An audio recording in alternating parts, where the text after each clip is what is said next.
I'm gonna just wait for people to come in. Okay, so I'm not gonna do any readings until I see people come in. Okay, I'm gonna just keep lighting my Palo Santo because that's what I was doing. My sage. Hi there, original JT. Hi, Brittany Page. Welcome, welcome, welcome. Y'all hit that like button as soon as y'all get in, okay? Thank you so much. We're gonna figure out what candles I've been making candles all day.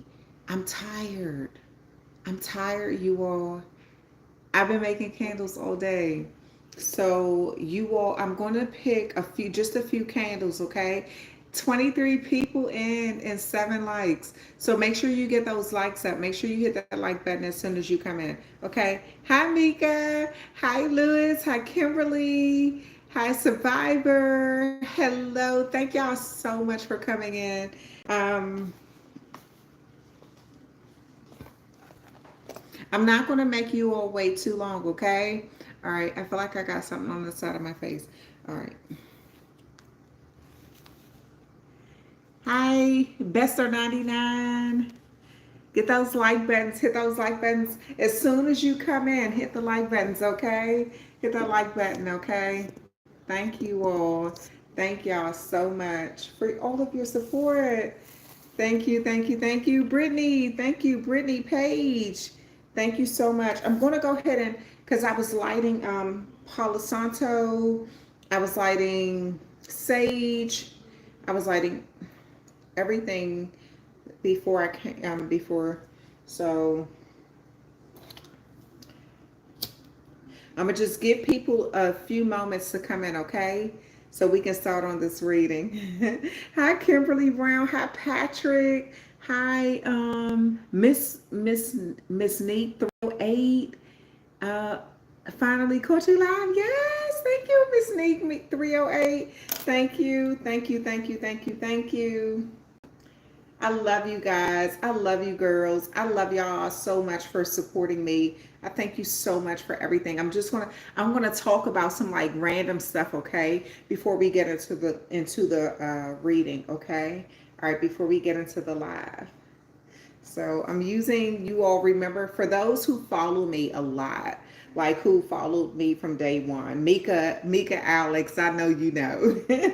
So these are feathers that I caught, that I picked up on my journeys throughout when I walk and exercise and stuff. So I pick up feathers, and so these are some of the feathers that I picked up during my journey while I was walking. Okay, so I'm using these. I always use these feathers when I'm going throughout my home and I'm just kind of cleansing my home and all this kind of stuff. Okay, all right, so we're going to go ahead and do that. Who is this? Who is that? Who is that? I got to review the message. Uh,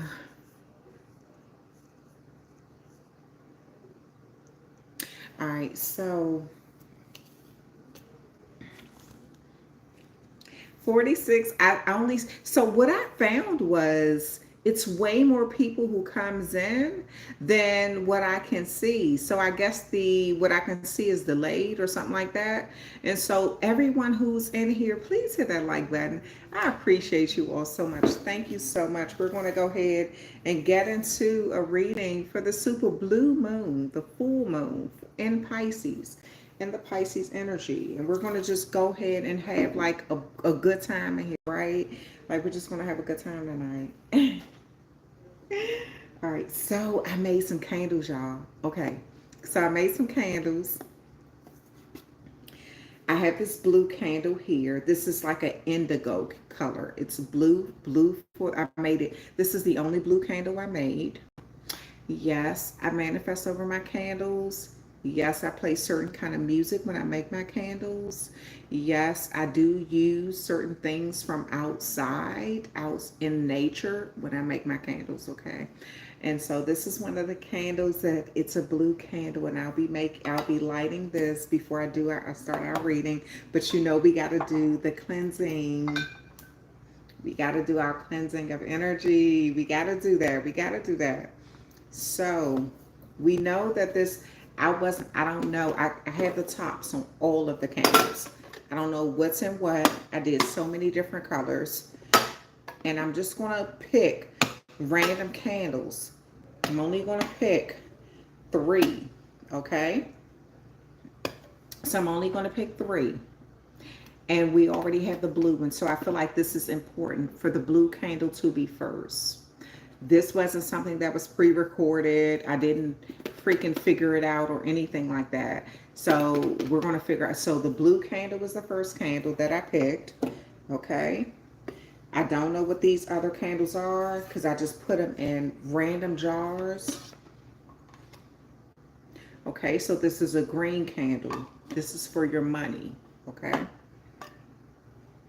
And don't be upset because I made 4 green candles. So they have the upper hand. But it could be another color too. So, oh, good. So we have a purple candle here too. All right, so I'm going to do purple, green, and blue for our candles. Those are the candles I'm going to light tonight for us, okay? All right, so I'm going to light these candles. I'm going to do the purple one. The purple one represents the crown chakra, okay? And this is the reason why I did like this deep color of purple. Now, what I wanted to tell you all, this is something I want to tell you.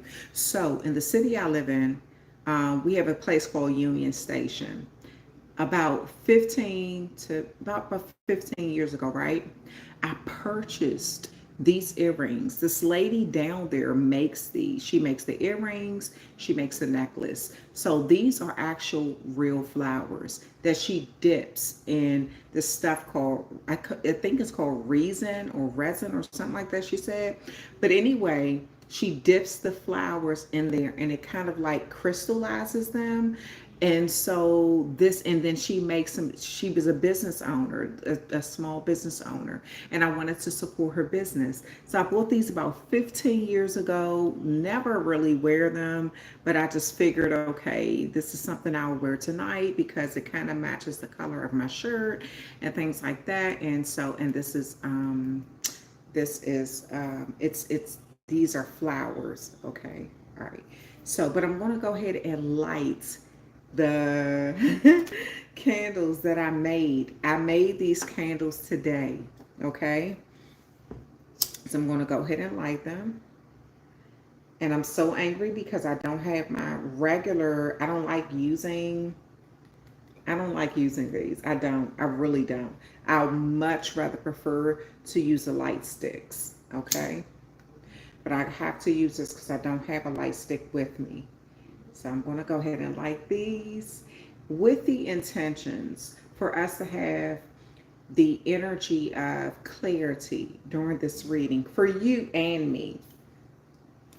For me as a tarot reader and for you as well as my viewer.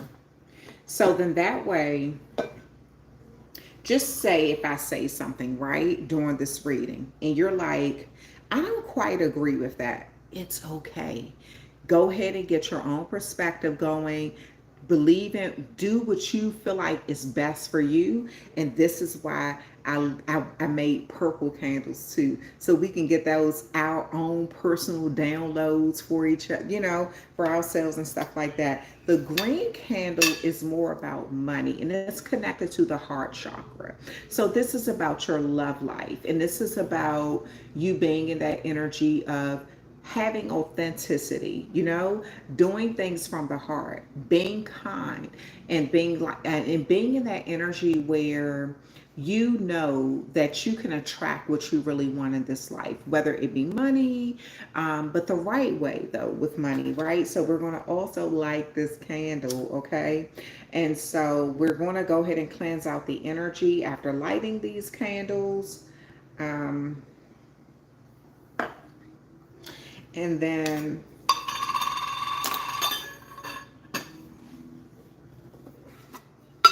the last candle is this blue color candle. This is a candle that I mix up while it's kind of cooling off. I kind of mix it up. But if you can notice this, it has sort of like that cross there. That's how I make them. And so I figured that was important tonight. All right. So we're going to go ahead and light this candle as well. Yes. So we're going to cleanse out the energy because as my viewers, I want you all to feel good. I want y'all to feel protected. I want y'all to feel happy. I want y'all to feel loved. I want y'all to feel accepted. I want y'all to feel encouraged about this, whatever's going on in your life. I want the energy with you all to be amazing, okay? I'm praying at this time that your children, that your family, that your parents, that everyone who you hold dear in your heart is safe, right? And I pray that your energy is protected at this time. I pray that you are happy and you're doing amazing, and that you're working towards your goals, right? Even if it seems difficult at this time, okay? All right, so let's invoke Archangel Michael for protection for you as the viewers, me as the reader. So let's invoke Archangel Michael just to get that energy, that safety, that joy, that protection, that fighting energy, that progression type energy, okay?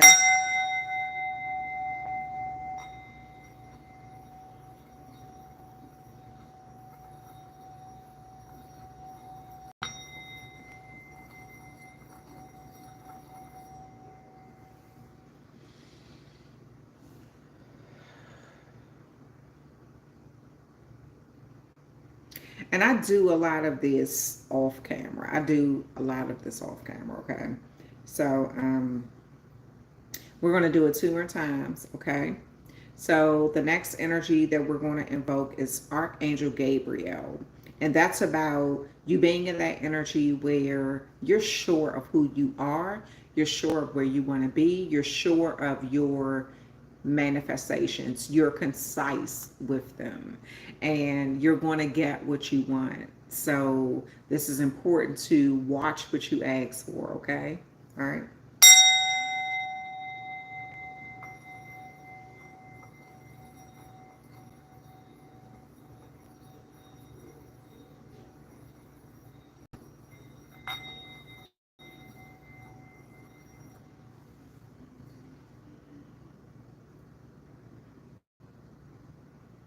And last but not least, I want you all to be in that energy where you just kind of ask for what you want, you know, whatever that is. I don't know what it is, only you would know.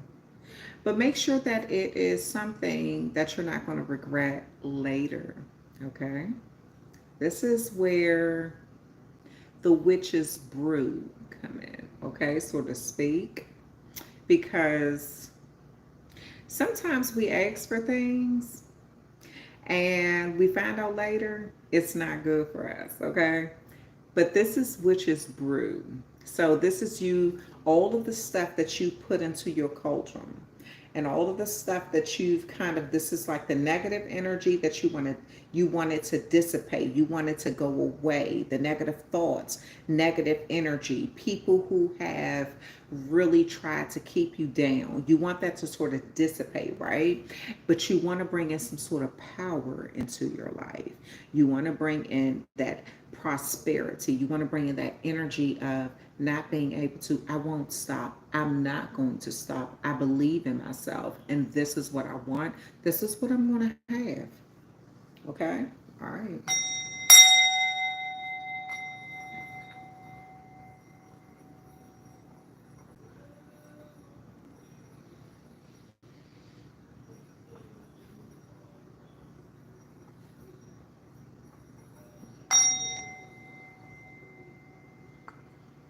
Okay. So let's get into a reading for you all. Let's see what's coming out for you tonight. If you're sensitive, you need to go ahead and click off now. Is my Uh, Hi, Joanna. I just want to say hi to everybody. Pisces female 123, intuitive B, survivor. Hi, everyone. Kathleen, Bester 99. Thank you so much for being here, everyone. Okay. All right. So, if you're very sensitive, then this may not be the night for you. Okay. And it's okay to go back, dissect what I'm going to say in these readings because I'm going to be raw. I'm not going to use a filter tonight. I always use filters when I do my readings, right? And so I'm not going to use a filter tonight. And so you may hear things that you don't want to hear, and that's okay. And so for this reading here, this is for our collective signs. This is a Pisces channel, but you could have Pisces in any placement. And that means that for Pisces, you've been through so many zodiac signs. You've died a lot. Okay. Again, if you're sensitive, you don't really like hello, Joanne. So if you're sensitive and you really it's certain things sort of bother you, there's sensitive topics or something like that, you may want to go ahead and click off because I am not going to use a filter tonight, okay? All right. So we do have Pisces in our first house. And so for your first house, the first house in Pisces, that represents what you're going after. That represent being focused on something, that represent assertiveness, that represent going after what you want, and it represent almost like not having a filter. So it represents that Aries energy, being sort of aggressive when you want. Make the moon more prominent. Does being Pisces make the moon more prominent?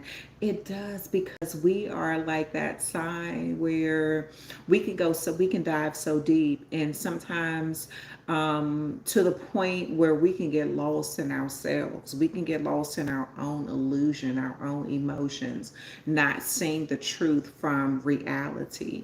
And so that's what sometimes can come about with Pisces. But I'm going to go ahead, as I was downloading, as I was getting downloads, I'm going to go ahead and start to say what I heard, okay? All right, so emotional temptation. Some of you all may be dealing with some sort of emotional temptation at this time. You could be very sexually charged at this time. Maybe you're feeling very sexually charged, or you desire sex, or you want something, or you're giving sex or something like that, okay? And this is also just you and feeling empowered in the body that you live in, that you embody. Finding your power too. So this is like, you finding your power, whether your power, mind, body, spirit, connecting it to, right? And being unapologetic about it. And this is you not covering up how you feel at this time. And this could really rub some people the wrong way around this energy, right? And so I do feel like you're in the energy where you really are not apologizing for how you feel. I feel a blanket coming off. It's almost like a blanket of who, it's like you've been covering yourself up to accommodate everybody, but you're kind of pulling that blanket off of yourself and saying, this is who I am. You're revealing yourself to someone, the world, your environment, your job, someone. I have no clue, but there's a revelation. It's sort of like you're kind of letting something out about yourself at this time, right? But then also you're searching for who you really are. That's another download that I got, that you're kind of, some of you are still in that energy. You don't know who the hell you are. You have been putting on some sort of facade for so freaking long. You've been accommodating someone for so freaking long that you don't even know who you are as a person anymore. And this is like, with this full moon, emotional moon in Pisces, this is like almost like a hand grabbing you, saying, look, I'm right here. This is who you are. This is who you need to be. You need to stop pretending. You need to stop lying to yourself. You need to stop being a bitch. You need to stop crying. You need to stop apologizing. You need to stop shortchanging yourself and freaking be real to who you are. This is life, kind of like, you're right there, okay? And so you have some sort of secret desires. And I kind of feel like this is a time in your life where you have the desire to have that wild side to you, but you're afraid of what it's going to freaking do. How is it going to affect people? How it's going to make them feel? Is it going to make them feel uncomfortable? Is it going to make you feel uncomfortable, right? And so this is like life right now telling you, I don't give a damn about how uncomfortable you feel. You need to be real with you. This is what life is about to tell you right now, Pisces. I don't know if you're ready for it. I don't know where you are in your karmic cycle, because these are general readings. But life is about to tell you, you need to stop bull crapping. You hear what I'm saying? So you can sit back and say, oh, spiritual liaison is being rude. She's not being nice. And I don't care about being nice tonight, okay? So this is more about you being real with yourself and tapping into who you are at your core, because I feel like some of you all have been a freaking doormat. You've been too freaking nice. You have even shortchanged yourself in this life so many times. Relationships, jobs, family members, you name it. Always accommodating someone else. They're not accommodating you, and you feel shortchanged. This is why this full moon is moving into your first house of assertiveness, where you can kind of say, okay, I need to find my voice. I need to find my voice. Who am I? What do I need to say? Who am I? What do I need to do? Hi, Tioni. Hi, Kevin. Hi, Carmel. Hi, Chris. Hi, Tierra. Hi, Imani. So this is you not bullshitting with yourself. Because I kind of feel like a lot of you all, a lot of Pisces, you kind of shortchange yourself to kind of be like, okay, let me make sure I don't hurt nobody's feelings. Let me be nice today. Let me accommodate this person today. And the whole time, you're not being accommodated. You're not accommodating who you really are at your core. So, thank you. Thank you, Joe. This is another message that came in. Working hard, giving burdens back. Oh my goodness. Oh my freaking goodness. Oh my goodness. This is you working your butt off. But this is also you saying, I'm not carrying your burdens. I've been carrying your burdens emotionally, financially, physically, spiritually. Here you go. This is your baggage. It's not mine. I get paid to work from 9 to 5 or whatever. Or we're in a 50-50 relationship. Whatever this is you emotionally finally standing up for yourself. Oh my God. Oh my God. Oh my God. Oh my God. Pisces. Pickaboo. This is you finally standing up for your freaking self. Like seriously, like, you know what? I don't know who you thought you was playing with. Like, this is you saying that, like, I don't know who you thought you was playing with. And I kind of feel like, Pisces, you've been playing with yourself more than any freaking body. You haven't really said, I deserve better than this behavior. When you finally got a chance to say that to yourself, you didn't even like who you were when you looked in the mirror. You didn't like who you had become, because you had become that doormat that everybody can kind of, wipe their feet on when they came into your energy. You didn't make people take their freaking shoes off when they were entering your energy. Thank you, the dark night of the culture. Thank you. So this is you saying, you know what? I don't even like the way I treat myself. And when am I? This is something I need to twerk. I need to not twerk, like tweak. I'm sorry, not twerk, tweak. So this is you being real and like tapping into your third eye energy. Tapping into your third eye energy saying, I don't like the way things are. I'm not about to look outside of myself and keep blaming people outside of me. It's only so much I can say, you're the problem, you're the problem, you're the problem, you're the problem, you're the problem. This is you saying, shit, what do I need to do for me? What do I gotta do to change myself? What do I gotta do to improve myself?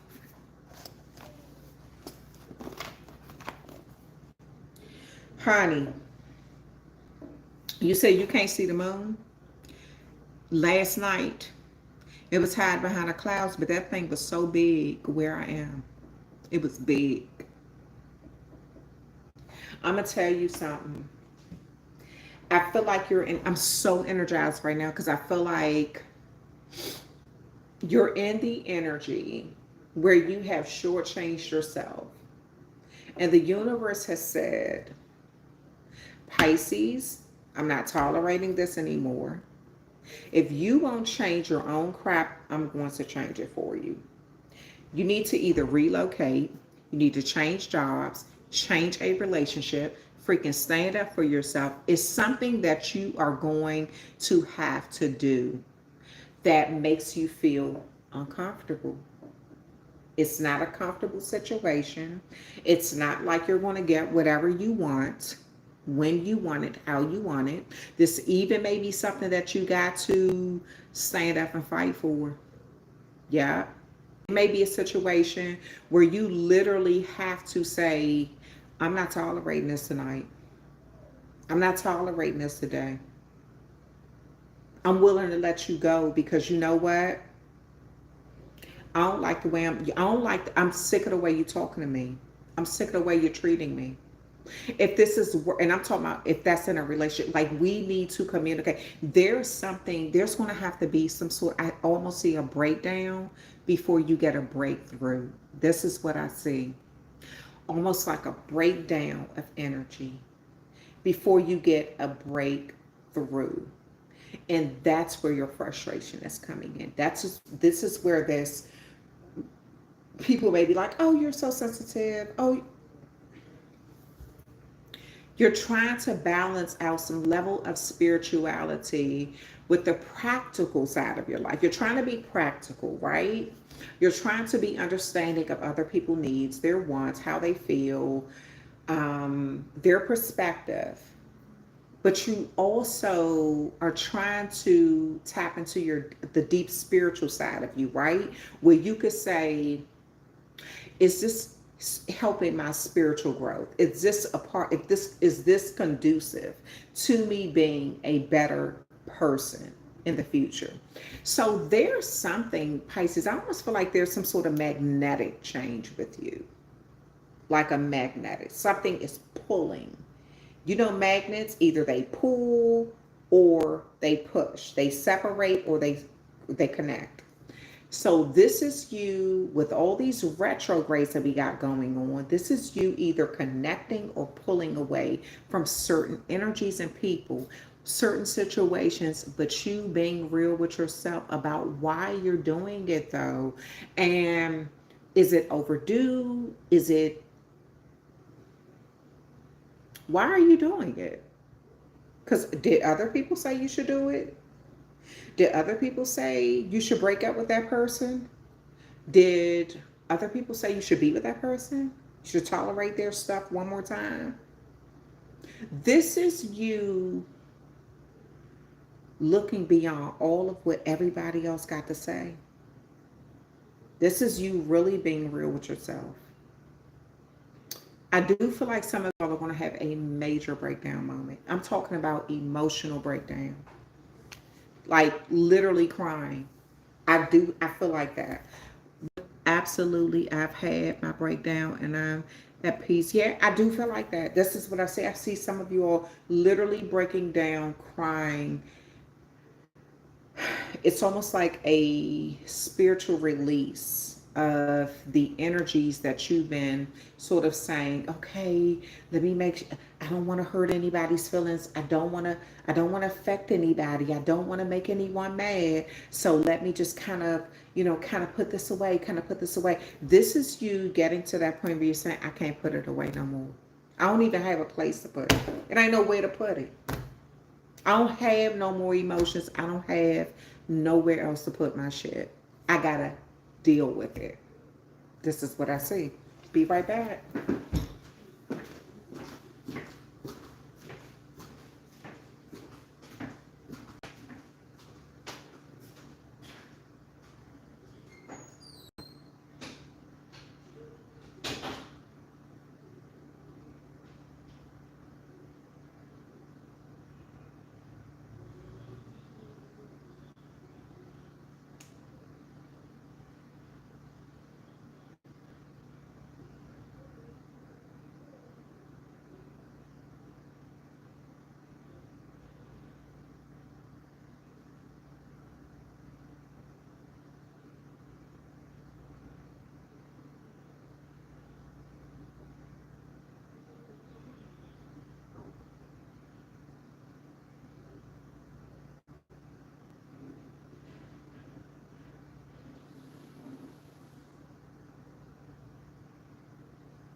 You can close.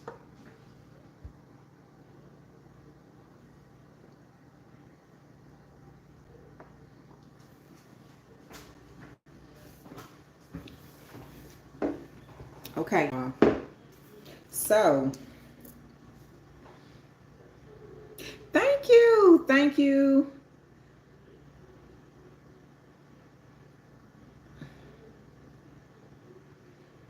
I took some pics and just sat out and soaked it all up. Mm-hmm. Some days you gotta do that. Like, you gotta tap into your real energy. You don't need the work. Like me, the other day I went to the park, right? I needed to take my shoes off. I needed to walk through some grass. I needed to connect to Mother Earth. I needed to connect. I needed to put my feet in water. I needed to touch the trees. I love the trees. They are living beings. And this is what I don't like about them being cut down, because they're living beings. Um, I needed to do that, you know? And I didn't care how crazy I looked. I didn't give a damn, because I don't care about none of that kind of stuff. But anyway, but that was a moment for me to connect to Mother Earth and just say, I'm so grateful. I'm thankful for the life that you continuously give to me every single day. You know, I'm just like, yeah. So anyway, all right. We are going to get into a reading, okay? I said, if y'all are sensitive, if y'all don't want to hear a certain kind of reading, don't go ahead and click off now, because I'm not using a filter tonight. I use a filter with most of my readings. I'm not using a filter tonight. We're going to delve deep into that Pisces energy. And I feel like a lot of you all have been shortchanging yourself in a lot of areas of your life because you feel like it's going to make other people accept you more, or you feel like it's going to make you happy.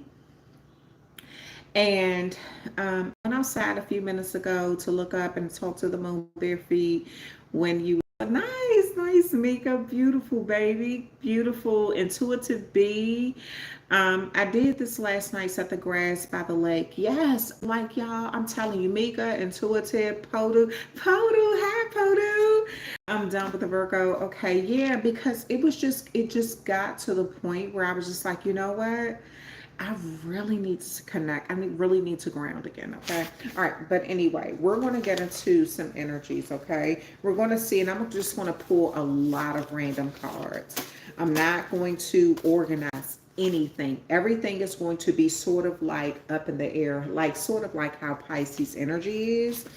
And so I have all of these cards, and I'm just going to pull, I'm going to mix them with a number of my tarot cards.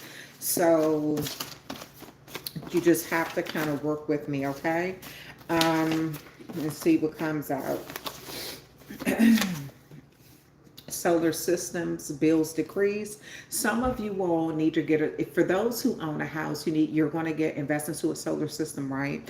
But bills decrease. I also feel like some of you all, your baby daddy need to step the fuck up. They need to really step up because you've been doing way too much on your own. They need to step up and help you with the bills and make sure things start to decrease in your life, right? Because it says baby daddy. So there's something about somebody, this could even be a person who's been pulling on your energy. It could be a masculine energy that's been sort of pulling on your freaking energy. I just need space. This is someone, I do feel like there's an area of your life where you sort of need space. You need some breathing room, right? And this could also be a person who needs some breathing room themselves. You both kind of need to go to your own freaking corners of life because there's something else going on between you and them that's not okay right now. And I feel like this has been emotionally draining and you've sort of dealt with it. I wish I could. I wish I would have treated you right when I had you.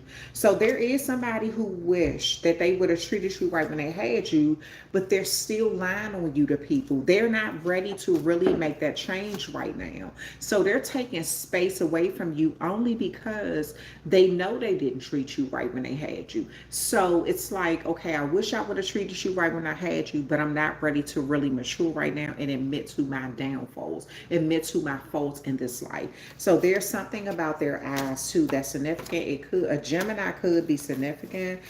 Also something about gloomy. I do feel like this person does feel gloomy, or maybe something about the rain between you all matters. They will see their karma in 9 months. Something about 9 months. But it's something about you needing to revamp your image. I feel like you gave up a lot for this individual. You sacrificed a lot for this individual. And this is a time for you to sort of revamp your image, kind of clean up your own act. Maybe you did everything in your power to be accepted by their family, right? Or maybe you did everything in your power to something happened, but I kind of feel like this is a time for you to sort of revamp your image at this time. The letter K could be significant. Hurt people.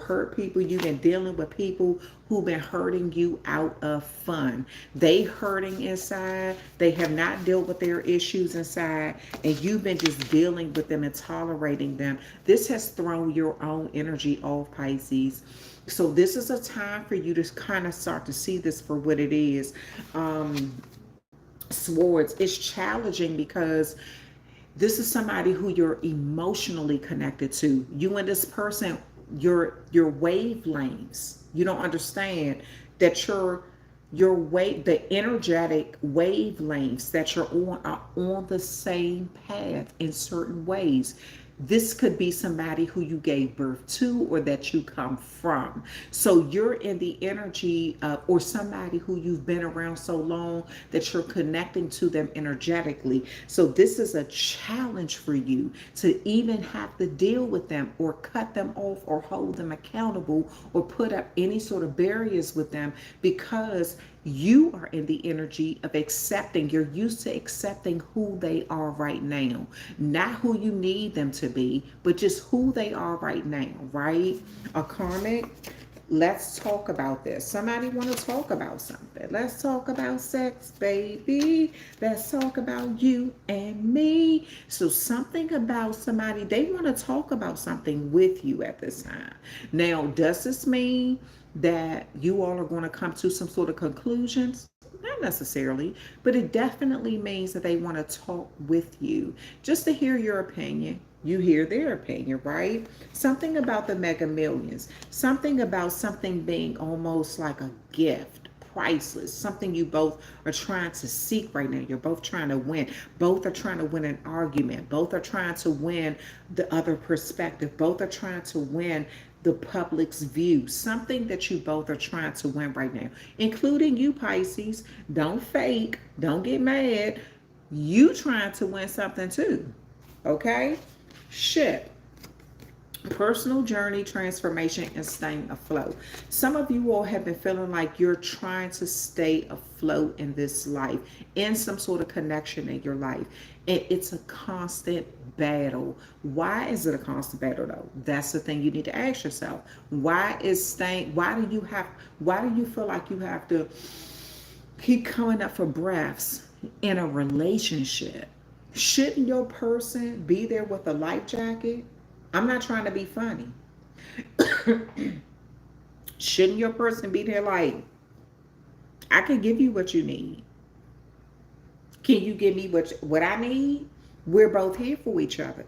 But this is you and someone, they go down underwater, you are up. You're underwater, they're up. This is like up and down, bobbing up and down. You take a breath, I take a breath. You take a breath. Something keeps. I almost feel like there's a balancing act in your life that you are going to have to figure that this is the yin and the yang. Something is moving. It's meant to move fast, but it's moving slow because of your connections. I don't know what this is. There are hidden cameras in your home, so there is someone watching you. And I feel like it doesn't necessarily have to be actual hidden cameras in your home, but there's someone watching you in a way that you would feel uncomfortable if you knew they were watching you. This could be even at work. Somebody who's watching how you move, what you do. This could be your person. Somebody's watching you. They push you down more. Oh my God, I caught you live. Hello, Elizabeth, Tara, pretty classy B, intuitive B. Thank you, Perfect Karma. I love you all. Thank you so much for coming. And y'all hit that like, share, and subscribe button as soon as y'all come in here, okay? I appreciate you all. And y'all make sure y'all keep supporting me as a tarot reader to get my channel, get that algorithm going. I appreciate you. Make sure y'all get that word out there that I have a channel, okay? All right, so, but there's something about you being watched in a way that will make you feel uncomfortable if you knew about it. So this could be somebody who is sort of kind of just keeping an eye on you behind the scenes, and you are kind of energetically aware of it, but you can't quite prove it, something like that. And then you may want to know why are they watching you like this? What the heck is going on? Why is somebody all in your freaking energy? Why do they need to know? I'm about to mix these cards up, okay? Why do they need to know what the frick you are doing? Thank you so much. Thank y'all. Yes. He watches. Somebody watching y'all like crazy. You may be like, what the hell are you watching me so hard for? Can we talk? Can we walk on the beach? This is somebody who want to walk on the beach with you. They feel like you're a water sign, or either they're a water sign, or they feel like that being in that environment is going to give them some sort of advantage, right? This is somebody who feels like if they got that room, if you walk on the beach, how romantic that can feel, right? Oh my goodness, especially if you're walking at night. And then depending on what beach you're on, and you see that blue plankton come up, oh crap. Anyway, so this is somebody who want to have a conversation with you. They want to, the beach represents emotions, okay? And so this is somebody who wants to have a deep emotional conversation with you. I feel like this is somebody who you told them, F you. This is what I hear. I don't know if I'm right. This is somebody who you told them, F you. I just heard that clear as day, fuck you. Like, I don't give a damn. Somebody who you said F you to. This is the person. I don't know who that is. Only you will know who it is. But this is somebody who want to have a conversation with you. They want to talk to you. They want to walk on the beach with you. But you told them F you. You told them, fuck you, like, I don't want to hear.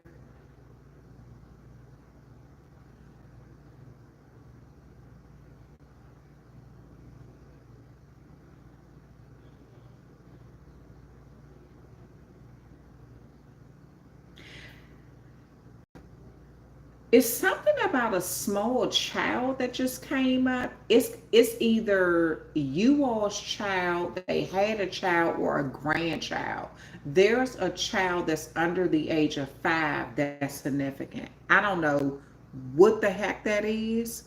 There's a child under the age of 5 that's significant between you and this person. And of course, it's a general. It don't even matter. Let me pull out some more cards. Mm.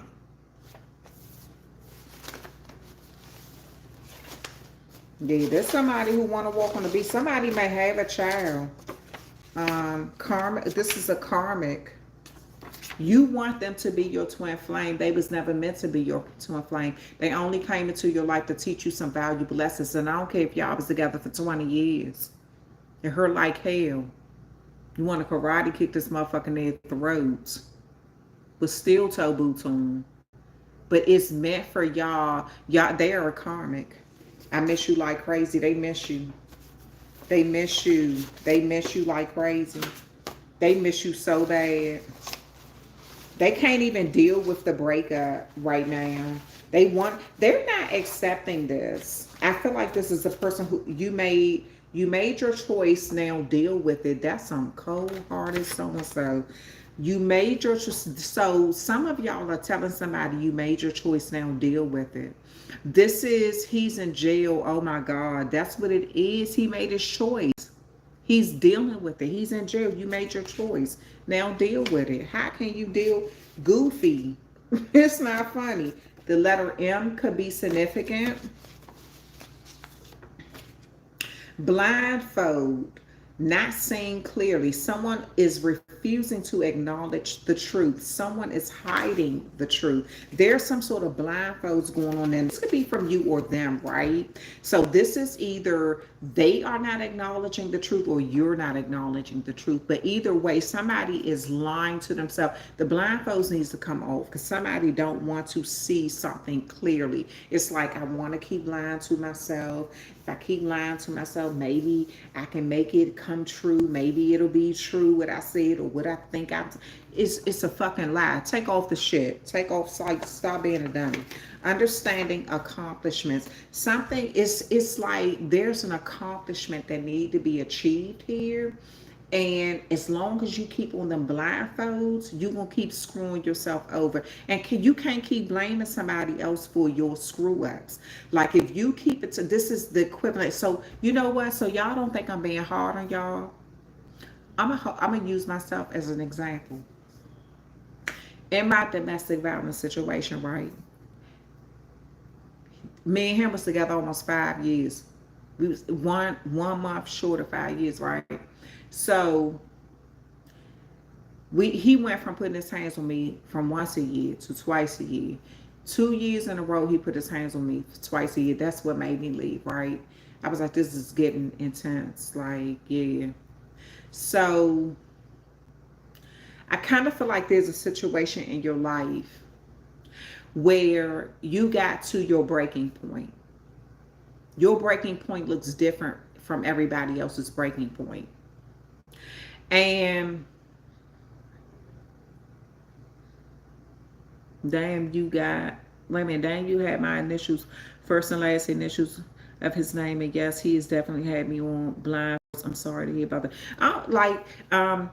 I don't feel bad for me. Please don't feel bad for me. I'm like this. I don't tell this story for no guilt purposes or nothing. And I pray for that man every single day to make sure he, like his energies. I pray for my man because I know with the environment that he shared with me that he came up in, it made his life harder and stuff like that. So he got to grow, and then the animosity and anger he showed me had a lot to do with how he came up. And then it's a lot of that happens in the Black community. It does. So even I had to grow within myself too, and I don't make excuses for no freaking body, but we just need to keep it 100 that we do come from trauma. We do. The Black Americans do come from trauma. And so a lot of that stuff is, is passed down, it's generational. And then when people realize, like, damn, I made a lot of bad choices, then they start to change that within their own children. You know what I'm saying? But anyway, so I don't tell that story to make people feel. I don't want nobody feeling sorry for me. I ain't no innocent baby or nothing like that. Like I went through a lot of stuff and stuff like that, stuff I shouldn't have had to go through. And yes, at times I was a victim, but there are also times I was victorious. So I tell women to fight, stand up for yourself, believe in yourself. Don't ever be a freaking like don't ever feel like you deserve to be mistreated or whatever. But then I also had to realize that my abuser came from a place of abuse too. I had to be real with that, and we had our own issues. And then but outside of him, even outside of him, I had my own issues outside of his relationship, just like outside of me, he had his own issues. So a lot of times, but it took me a long time to see all of that, And so I feel like in these connections in our life, these journeys we go through as human beings in this realm right now, right? That there are times you're going to come across people who are going to teach you some sort of lesson. Either the lesson is going to feel like a real lesson or it's going to feel like a blessing. Sometimes it'll feel like both, because people look at my domestic violence situation as a situation that tore me down, but I look at it as a situation that taught me a lot. And so about myself, and so it did tear me down in certain ways, but that had a lot to do with a lot of outside forces interjecting themselves into what happened in the aftermath of me and him being over. And so, but anyway, I just kind of feel like with this full moon, this blue moon, this emotional moon in Pisces, I do feel like this is a time, Pisces, for you to really tap into who you are. And I feel like you're going to go through the energy that I'm getting, change, change, change, change. Something about change. Change your mind, change your environment, change your job, change your family. It's something about change that's significant here, right? And so, don't be suckered for love. And yeah, because it was for my, I think, you know what, I love being in love. I mean, shoot, I think everybody kind of love that love thing, you know what I'm saying? But anyway, but I kind of feel like this is a moment where you're going to really tap into yourself. And this may be a significant change, especially with this moon, where you're kind of seeing something for what it is. And so this may be a time where how you kind of said, don't be a sucker for love. This could be a time where you're really tapping into your strength. As a Pisces, you may love loving people, but that don't mean you should be allowing yourself to be mistreated. Come on, let's go. Let's finish with these readings, okay? Hopefully you won't find out that I slept with multiple people. So somebody slept with multiple people who you know. They slept around. They slept with multiple. This could have been, they slept with your sister. They slept with your brother. They slept with your uncle. They slept with your friend, so-called friend or neighbor or somebody. Somebody slept with multiple people who you know. We about to get deep. As I told you, these cards are ratchet. They will never be you, but they were searching for you in someone else, and they will never be you. Thank you. Thank you so much, Tanita. Thank you so much. Kevin, the Dallas Way. Hey, thank you. Perfect Karma. Yep. So some of you all have had to even deal with somebody in your life sleeping with somebody you know, and that's a hard ass thing to deal with this full blue moon and this emotional moon in Pisces. It's like you may be putting closure to that. You know what I'm saying? You may just get to that point where you say, damn, I've been hurt. I've been allowing this to kind of take over my life. It's time for me to put some closure to this, so I'm not allowing somebody to really take over my emotions any longer. Beaver moon. The beaver, if you think about what a beaver does, right? The animal, the beaver. The beaver makes sure that they build multiple compounds. when they build those multiple compounds, it's so they may have food in one, they may have their babies in one, and they may just use one as an escape route, right? And so this is what beavers do. Around the beaver moon, you may make sure that you have multiple options. That could be like that seven of cups energy, right? Where you have multiple options, right? So but it may take time for something to build. It may take time for you to see the change that you want to see in a situation. Our favorite song. Somebody has been thinking about y'all favorite song. You know what, y'all? What is that song? Where's my phone? Because where's that song?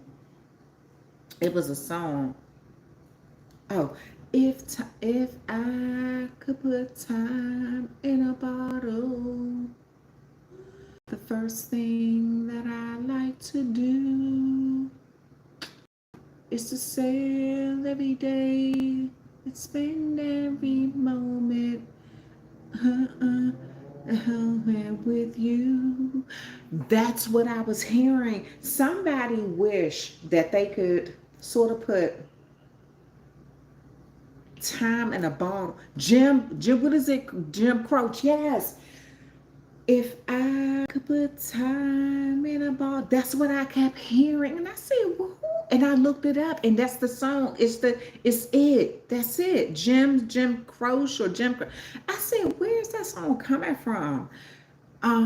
Somebody wished that they could kind of, it's almost like they wish they could, there's a time that you spent together with someone, and they really wish that they could hold on to that moment. It's a beautiful moment. It's a beautiful moment. They want to hold on to it. They wish they could put that time in a bottle, because they could almost perfect it and it would never go.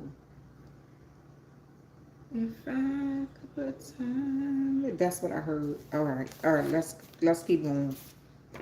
Financial windfall coming. Some of y'all got a financial windfall coming. Insidious. So, and then what's coming after that? Safe place. So I'm going to tell you something. Some of y'all got a financial windfall coming, but you really need to keep it on the down low, because you got too many eyeballs watching. You got too many insidious people. People who like to watch what you do, how you do it, when you do it, why you do it. And they like to plot, okay? So you really need to pay attention to, if you have any windfall coming in, keep it on the down low. Don't say anything. Make sure you create a safe place so you can go ahead and move into that safe place, okay? All right. Your brother, some of you, or your own brother, is plotting on you. I hate to say it. Or somebody who you looked at as a brother, or a masculine energy, don't want to see you have some, or you could be the brother and you could have someone. This is ridiculous, okay? Just one night. Some of you all, they may be using someone who they feel like it's a one night stand, someone who's enticing. I think you'll react badly. Somebody think that you'll react badly to their situation. Moon, passage of time, femininity, reflection, and change. This is about this full moon. You're going to need to tap into your energy. There's about to be, I almost feel like there's a change that's going to come, the change that's coming is going to make you aware of what you need to do, or reflect on what you need to do. The bottom line, something about it could be a restaurant, bottom line, or something about a bottom line. It could also represent somebody financial status. The bottom line. It's something about I just heard bottom line, keys, something about knowledge. You're going to find out about a situation that you are not aware of. Yes, he's been hiding a lot of secrets. Molded shall it be. The sex is so bomb. Somebody's using sex right now. I'll let it go. They're telling you they're going to let it go. I feel like some of you all are in a three-way connection with someone where the sex is so bomb. The person may work in a restaurant. They may be a server. Somebody is cheating with a server at a restaurant. Very skinny, wear all black, very pretty or handsome, but that's their side person. And they get a thrill out of that person. They met this person while you all were at that restaurant together. That's fucked up. This is somebody who, the person who came to your table,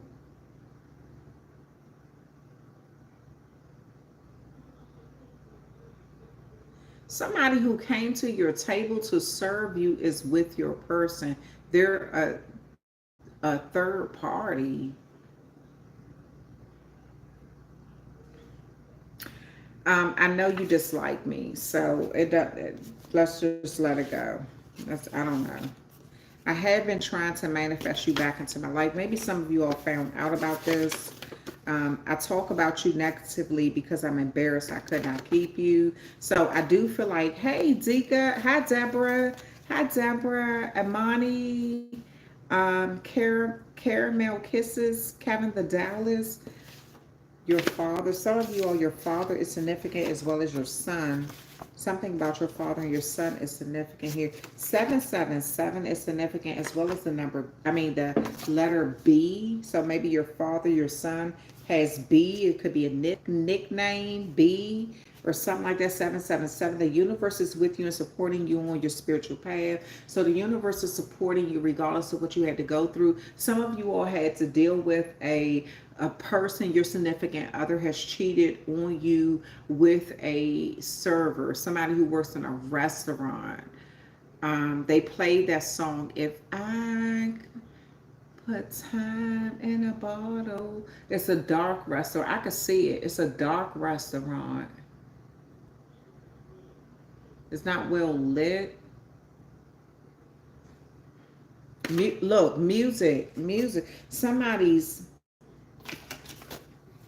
that song could have been playing when this person was in a restaurant, and the server was, they got numbers from your person, and they've been messing with your person behind the scenes. Hermit card here.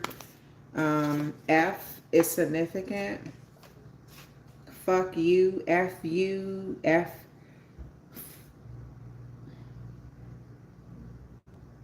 Fernandez.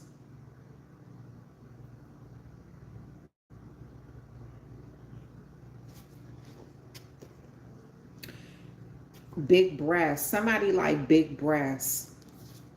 Root. Their root chakra. This is somebody who they've talked about having a baby with. They've also told them they were connected to you, and they're not willing to mess up a happy home or something. Attractive, but the person is attractive. Stop crying over them.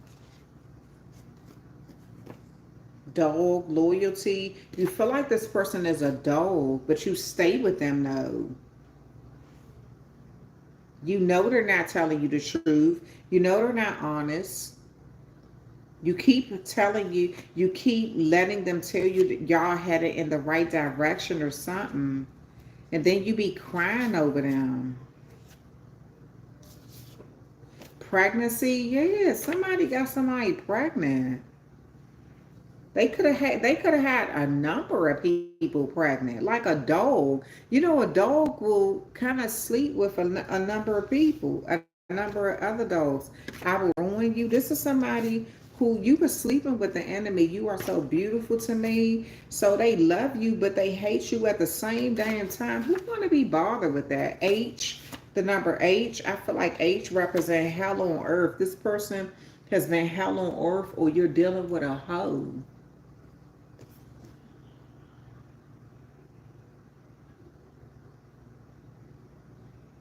Kevin the Dow is laughing like shit. Caramel Kisses. Listening to everyone's story brings tears to my eyes. Years ago, I went from wearing huge shades on my face to covering my black eyes to kicking his ass out and starting loving myself. Thank you, Caramel Kisses. I'm so proud of you. I'm kissing you. I'm so proud of you. I'm so proud of you. Yes. Don't let nobody put their hands on you and then stick with them. That's so disrespectful. Is your new person better than me? Somebody wants to know if your new person is better than them. My person is jealous of you. So they've moved on, but they kind of feel like their person is jealous of you. So they kind of are like checking to see if your new person is better than them. The letter S could be significant. Somebody with real hair and red hair and real teeth could be significant.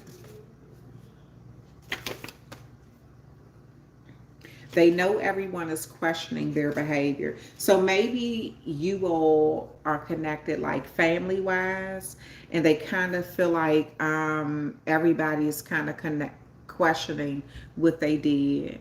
Abuse is never okay, period. It's sure enough not. Hi, Eva. Babe Day, he's such a karmic soul. Yeah.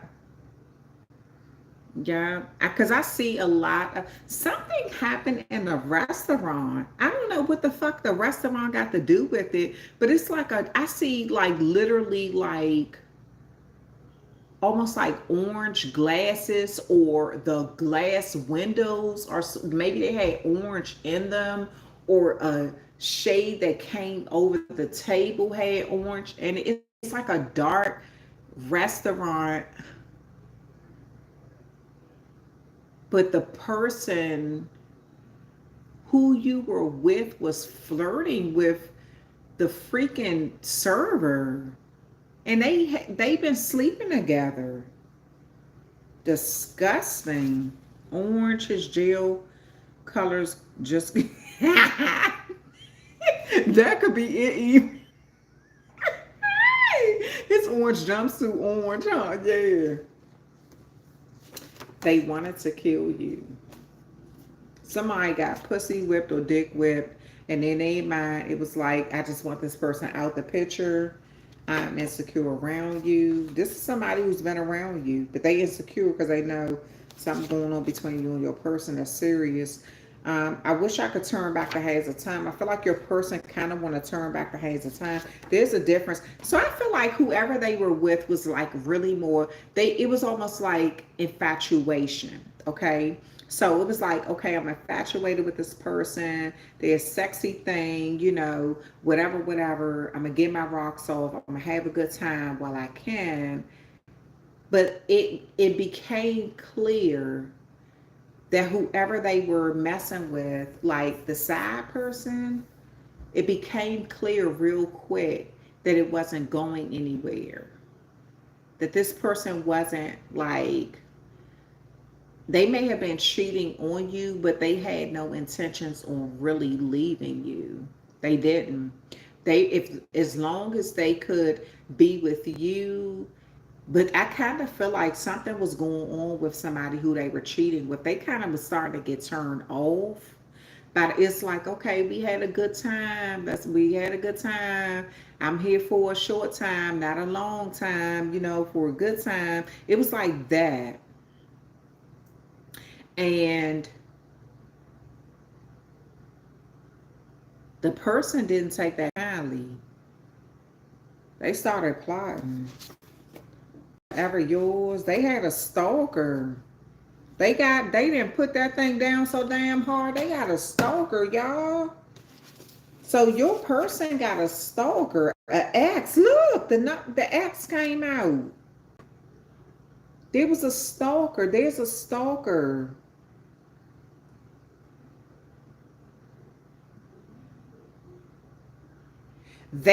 Somebody wanted you out the picture.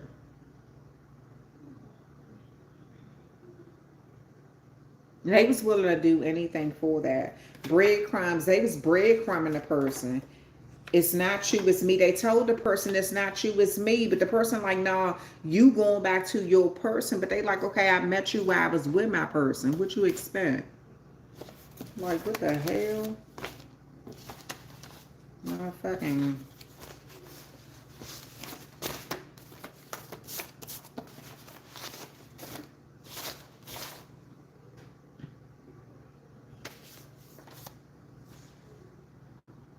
She sold this car. What is going on, child? The Wild Wild West. Something was going on, love. So somebody may have heavy Mars placement, heavy Pluto placement. Could be a Scorpio, blue moon. We got that blue moon energy right here with this Pisces energy. I'm telling you, Scorpio may be significant around this time right now. I'm telling you, somebody, I'm trying to tell y'all, somebody in love like a mug. They in love. If I didn't know any better. The third party fell in love. But your person never really took them serious from the get-go. They just felt good. They used the person. They did.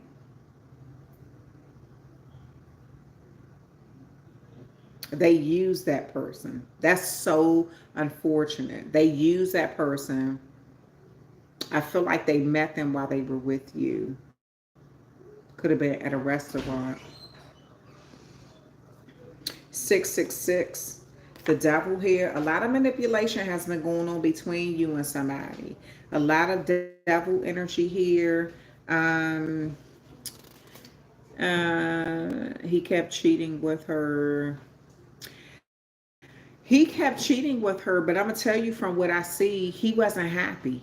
She was fulfilling the physical needs, but emotionally he was so detached. It was a manipulation game completely. He was vibrating in that devil energy completely.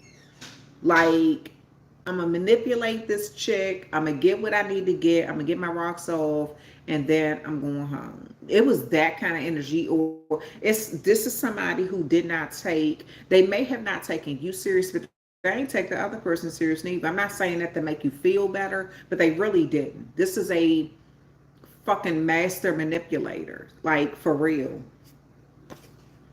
Don't give up on your dreams. So you need to really focus on you. Don't give up on your dreams at this time, especially around this blue moon. This is about you manifesting what you want, getting what you want, feeling the way you want. Anybody who does not tap into that energy to make you feel better about yourself, you do need to release them. I'm glad you don't like me. Somebody like, I'm glad you don't like me. I don't like you neither. Death energy, that Scorpio energy again. Father, this could be a masculine energy. Your father never wanted you. Ooh, I don't know what that's about. A beautiful lie. Something this person may have, they may be dealing with some psychological issues. Maybe they felt rejected by their own father in their childhood, right? And so throughout their life, their adulthood, maybe they have tried to over masculate, like almost like it's like they tried to overcompensate themselves or be overly aggressive as a masculine energy. They're living some sort of beautiful lie. You blocked his jail calls. Yeah,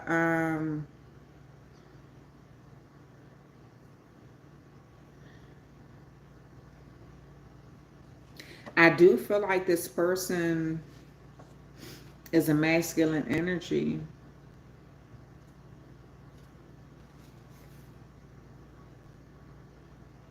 And they're living some sort of lie. You were the best thing that ever happened, that I ever had.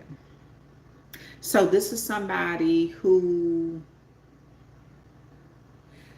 I feel like they can't really connect to anyone emotionally, you or anyone else. You were the best that they feel like they ever had, but they're not going. I don't feel like this is somebody who's going to tell you this. I almost feel like they just feel this inside, but they keep it to themselves because they're comfortable living a beautiful lie. Something is a lie. It's like an illusion. The best years of my life. They feel like they spent the best years of their life with you. Meditate in 10-minute sessions. Some of you all need to meditate just for 10 minutes. Maybe you've been meditating for like 30 minutes, 45 minutes, something like that. Some of you all you're going to get power downloads just by meditating for 10 minutes a day or something like that. It's like you're going to get the downloads you need for meditating just for 10 minutes a day. You're going to see that somebody had a fetish. They got some sort of fetish that they don't want you to know about. 111, new beginnings, new cycle, angelic guidance, the need for healing, in tune with your spiritual nature. You're going to see this. You're going to find out. I feel like through meditation, you're going to figure out somebody's secrets or something about, it's something they want to keep from you. And you're going to figure this out though. This is going to open a door for you to have some sort of new beginning. Why they want you to stop bringing up the past though. They feel like you're bringing up the past. Every time you all talk, you talk about what they did, what they didn't do, what they said, what they didn't say, and are tired of hearing about that. Short. Somebody is short. You could be shorter than them, or they're shorter than you, or they could be short for a man or a woman. I love your sense of humor. This person does love your sense of humor. I also feel like that short is it represent a short relationship, a short-term connection. It's not something that was long-term, and this person wants something long-term with you, but they still haven't really tapped into their real energy and healed themselves. Yeah, so it's almost like you're dealing with somebody who's unhealed in some situation here. I didn't do what you think I did. Somebody don't want you to feel like I'm a little person. Okay. They can dish it, but they can't take it. This person can dish stuff out to you, but I kind of feel like when you start to hold them accountable or really like dish stuff back out to them, that's when they go berserk. That's when they have their little meltdowns or bitch fits or whatever the heck. What are you going to do with this new information? There's something that they know that you know about them, and they want to know what you're going to do with it. Like, are you going to tell people, or like, how do you feel? They want to know what you're going to do with some sort of new information. Did you find out about them cheating on you? What are you going to do with it? Are you going to end the connection, or are you going to forgive them and keep it going? I will never admit to how much I regret hurting you. Whoever they are, they regret hurting you in some way. The letter E could be significant as well. Pentacles, finances, health, prosperity, business, trade, and career. So this could be somebody who maybe you met them through business or on their job or on your job. But this also has a lot to do with health, like healthy relationships, healthy connections. This also has to do with a lot of business, trade, like even give and take in the connection, right? And so it says night, take action, mature energy moving forward. One of you all are going to decide to go ahead and move forward in noticeable face mole. So somebody could have a mole on their face. There's a noticeable face mole. Somebody could have a mole on their face in some way. Gratifying. Something is gratifying. They pretend not to see you winning because they celebrated your hardships. This is somebody who, my name is Eva. Nah, hi, Eva. Hi, Eva. We know what your name is. Mom had one, like a beauty mark. Oh, nice, nice. Had a mark, had a mole. So they pretend not to see you winning because they celebrated your hardship. So this could be someone who it was almost like I almost feel like a sleeping with the enemy type energy. Somebody who wasn't really open to accept you being in that energy where you were celebrated. Okay, so if other people were celebrating you, that was hard for this person to accept. If you, it's like, oh, I got the promotion. You come home and you're all happy about it, and you tell them, oh, I got the promotion, and then instead of them being really, truly, authentically happy for you, it's like they sort of be that envy step in. This is the kind of stuff I see. Okay, Z and could be significant. I will leave them in a heartbeat for you. So somebody, whoever this is already have moved on. They're in a new connection. But they're kind of using somebody as a placeholder right now. Maybe you found out about them cheating. Maybe you found out about something, but they're using someone as a placeholder, so to speak, and they will leave them in a heartbeat for you. I kind of feel like they know that you don't want them. Hi, G, what is that? G out the Pisces. Hi, hello. So this is somebody who's not okay with how things have worked out between you all. So they're substituting the connection. It's almost like they're using someone in a certain way, um, just temporarily. And this is like uh, Intrium, like a person who just substitutes a position for a moment. Hi, Mark. Hi, Boo. Hey, Boo. Intuitive B. Hi. Hey. Pisces gang. Gang. Yes. You know it. You know it. Take a trip with me. Somebody wants you to go on a trip with them. This person kind of wants you to go out of town with them, release some energy. I'm going to pull a few more of these cards, and then we're going to go ahead and get into some tarot cards, okay? Meditation. So you need to, at this time, Pisces, it's time for you to really start meditating and getting those downloads, like accepting it for what it is, even if it's not what you want to hear. Some of you all are going to be getting downloads and it's going to tell you, you need to do this, and it's going to be frustrating because it's going to require you to make a change within that you're not ready to make. This is the equivalent. Okay, so okay, hold on. Appealing and too nice. Yep, some of you all have been too nice, and that's your appeal to people, right? So I'm gonna go ahead and put these cards up, right? So that's your appeal to people. People only are attracted to you because they know they can get certain things from you, right? And I know you may not want to hear that, but this is what's coming out. So this is you being, my ex is a stalker. This is you being way too nice. This is you being in that energy where you are kind of waking up to reality.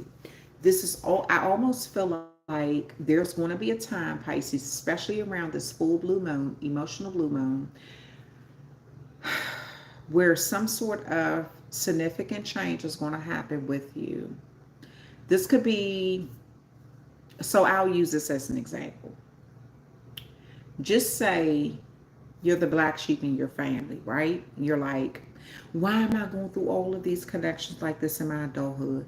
Why do I have all these problems in my adulthood? Why do I feel like this? Why is this happening? There's something in your spirit that's going to change. It's going to bring some sort of awareness to you about you cannot blame other people for your decisions. You can no longer blame your family You can no longer blame other people for your lack of healing. And I'm not saying that when I say you can't blame them, this isn't you being in that energy where they didn't do you wrong. They could have done you horrible your whole freaking life. Like you literally could have been a black sheep your whole freaking life, right? But there's an energy around this moon that's saying, even if you were done wrong from as far back as you can remember by your own family, it's time to heal those childhood traumas. When are you going to stop allowing what they did to affect your adulthood, your adult decisions? Do you even realize it's affecting you? Something like that. So, this is you really holding yourself accountable. And when I say holding yourself, so just say if you dealt with, again, being the black sheep from as early, that part is not your fault. You cannot, usually black sheeps are singled out very early in life. Do the research on it, right? Usually they're singled out very early in life before they even realize they're about to be the black sheep. They've already been labeled while you were freaking probably still in your mom's womb, while you were still freaking like just learning how to walk. There were people finding things wrong with you, right? And because of that, you grew into some label that they had already placed on you before you could even walk. Does that mean that you're going to get the apology from them? No, no. At some point in your life, you're not even going to be looking for an apology. An apology won't mean a damn thing. It'll hold more weight. A fart in the wind will hold more weight than an apology. But there's going to be a time in your life where you're going to say, I don't need an apology. They don't have to apologize because I've apologized to that child within. I don't need acceptance. I already accept myself. It's something like that. That's what I'm seeing around this time. It's something about you getting to that. It's almost like I kind of want to say a crash course in emotional growth, spiritual growth, maturity, even possibly financial growth. It's like you are no longer looking for their acceptance or their validations or anything. You don't even need to hear I'm sorry anymore because you're already there. You're already at that point where you've forgiven them in a way that they don't even understand. Does that mean that you're supposed to subject yourself to continuously being the scapegoat in the family? No. That just means that you're in the energy where you understand the labels that they put on you and you understand who you are in the society and you understand who you are in your family or you understand who you are in your relationship. You understand how this person perceive you, right? And this is the reason why they act a certain way. And instead of you saying, oh my gosh, like I gotta deal with this and I gotta tolerate this from this person, this is more about you saying, what power do I have? What power do I have to change this?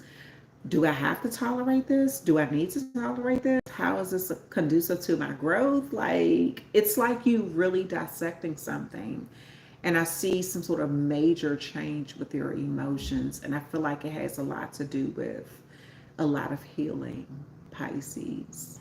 Okay. Some people, and I also guess some people are not going to be ready to accept the new you. Some people are not going to be able to accept who you are today. They're going to be like, oh, You think you're better than me, or you're just pretending, or it's something. People aren't going to be able to accept that you are no, it's like you're healing any sort of trauma bonding or inner childhood trauma or any sort of, it's almost like, you know, you're becoming aware that you can't heal you can't heal other people, you can only heal yourself. And you can't heal the people around you who don't want to even be healed. Some people around you, Pisces, don't even know that they're damaged. You're going to have to see this for what it is. Some people in your life don't even know that they're damaged. That's why they cannot apologize, even if you don't want an apology. That's why they can't change their behavior. They don't even know they're damaged. How can you really fix a connection with someone when you only got one party that has did the groundwork? If the other party hasn't done the groundwork, there isn't going to be any sort of fair balance, like clarity or something. It's going to still be off balanced. So this is you seeing that and being okay with it. Like, okay, I don't deal with you. I don't have to tolerate you. I don't have to tolerate abuse. I don't have to tolerate disrespect. I don't have to tolerate your inconsistency. I don't have to tolerate any of that. But I'm not even mad at you because I know you don't even know. You don't even see it within yourself. You're so used to blaming me for everything. You're so used to labeling me as the problem. You're so used to using me as a scapegoat or the black sheep. Or I almost feel like, Pisces, you've been in the energy where you have already been labeled the person that people can blame their crap on. In the family, and on the job, or something. And so this is you kind of knowing that. And then it almost gives you a different perspective of people. It's like, so this is why you don't take any accountability, because you don't have to. Because no one has made you do it. They told you that I could be your freaking scapegoat, basically. They told you that I could be your black sheep. I could be the person, I'm the black sheep. I'm the person that you can blame all your problems on. So you don't have to fix yourself. You don't have to see what's wrong with you. You know? So this is you almost saying that about people. Not everybody, not everyone, but just certain people in your life. And you kind of saying, you know what? In this lifetime, we aren't going to fix anything. Because this person don't see their role in this breakdown of our connection. They don't see their role, the role that they played. They become complacent with blaming me because I'm the black sheep or I'm the scapegoat. And so it is heartbreaking. It is heartbreaking. You're absolutely right, Janine. It's heartbreaking, but it's also empowering if you use it the right way. But you got to know how to use it, because that's not about you. If you really know how to, if you really, really look deep at it, it's not even about you. Because a person who can say, I did see you from someone else's perspective. You are the black sheep. You're the one who we were conditioned to blame. Okay, so perfect example. Let me just use this, right? Okay. Here it is. I'm gonna try to find my cigarette lighter. So, okay, I'm gonna light some Palo Santo. So let's just use this as an example, okay? So just say if you grew up in a family, very early on in life, you realized that you were the one to be blamed for everything. If you and a sibling got into it, it's your fault. If you and a cousin got into it, it's your fault. Anything, you're the scapegoat. You're the family scapegoat. You're the family black sheep. Before you even understand or know that terminology or know what those words are, right? Know what they and understand what they mean. So as you grow into your adulthood, you do one or two things. Either you become very rebellious or you become an introvert because you start to accept the labels that's been placed on you. Everything is wrong with you. It's always your fault. You need to be quiet. Don't do anything. Don't say anything, whatever. You carry that right into your adulthood. Either spectrum. Either you're a rebellious ass black sheep, or either you are an introvert to the point anybody can do and say anything to you. Maybe you're the type that tinker between the two because you can be that way. So this is you stop holding on to other people's baggage of the labels that they placed on you that do not belong on you, right? This that literally happened to me 3 years ago with my girl cousin shaking my head. So this is you, instead of you saying, so this is, I know this can be very hard, Pisces, but instead of you saying them, start to look at, okay, I already know how they perceive me. I already know the labels they put on me. That I don't need to keep living in that energy. I don't need to keep saying, "Oh, I'm the black sheep. Oh, they see me in this way. Oh, they're gonna behave. Oh, like that has been established. We know that, right? This is you moving beyond that energy, saying, okay, now that I know that, what do I do with me? They're not going to, if I stay with this family who has labeled me the black sheep, or they use me as their scapegoat, they're not going to heal my childhood trauma. They're not going to admit to anything. They're not going to hold themselves accountable for shit, right? Like, we know that, right? But what can I do to make my situation better? Because they're not going to do it. And no longer am I going to sit here and say, oh my God, I need their approval. I need their acceptance. I need an apology. What if the apology never comes? What if the acceptance never comes? What if they just fucking gaslight you even more and say, that never happened. You're lying. We didn't do that. Why? So it's like getting to that point where you're no longer giving them, you're not even giving them the option of, okay, I need your apology. You need to apologize to me. Some people will not apologize to you because they don't even feel like they did anything wrong. Or even if they do know that they did something wrong, they were not willing to admit it. So are you going to wait till you got gray hair on your cootie cat to fix this situation? No. You move the heck on and say, this person doesn't even have it, and they don't have the growth in them yet. The spiritual growth.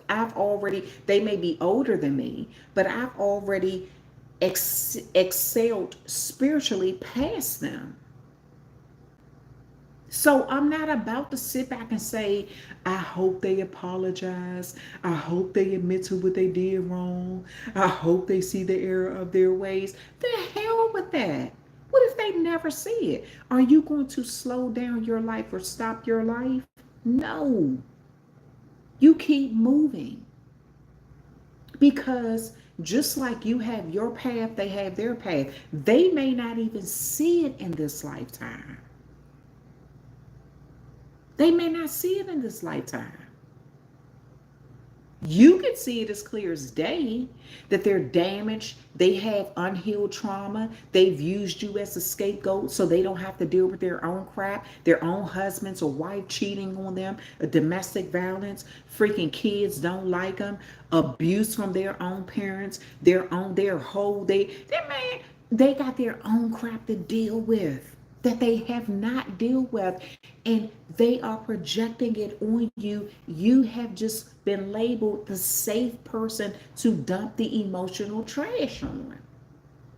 And either you're going to say, let me remove myself from this situation so I can heal, because I can't heal in an environment of people who tried to tear me down. You understand? Let me remove myself from that environment, because I won't be able to heal with people who keep saying you're the problem. Yes, I did something wrong to you, but I don't have to take accountability. I'm just going to blame you because everybody else does it. Like, I don't have to let that. It gets to a point where you're going to have to say, this is who they are. This is who they have become. So what am I going to do as a human being? Am I going to keep allowing myself to sit in a situation where, yes, Mika, where I'm getting that projection forced upon me, even if I don't deserve it, and I'm just accepting it and absorbing it and feeling low and it's lowering my vibration? Or am I going to be that type of person where I say, you know what? I know that I'm dealing with unhealed people. People who haven't had to take accountability for anything. So let me work on me, because they're not willing to work on themselves, and they may not do that. You're going to have to accept the fact that they may not be willing to do that in this lifetime. You may want them, this could be, and I hate to say this, but picture this. You got an 80, 90-year-old relative who's still playing family members against each other. Picture that.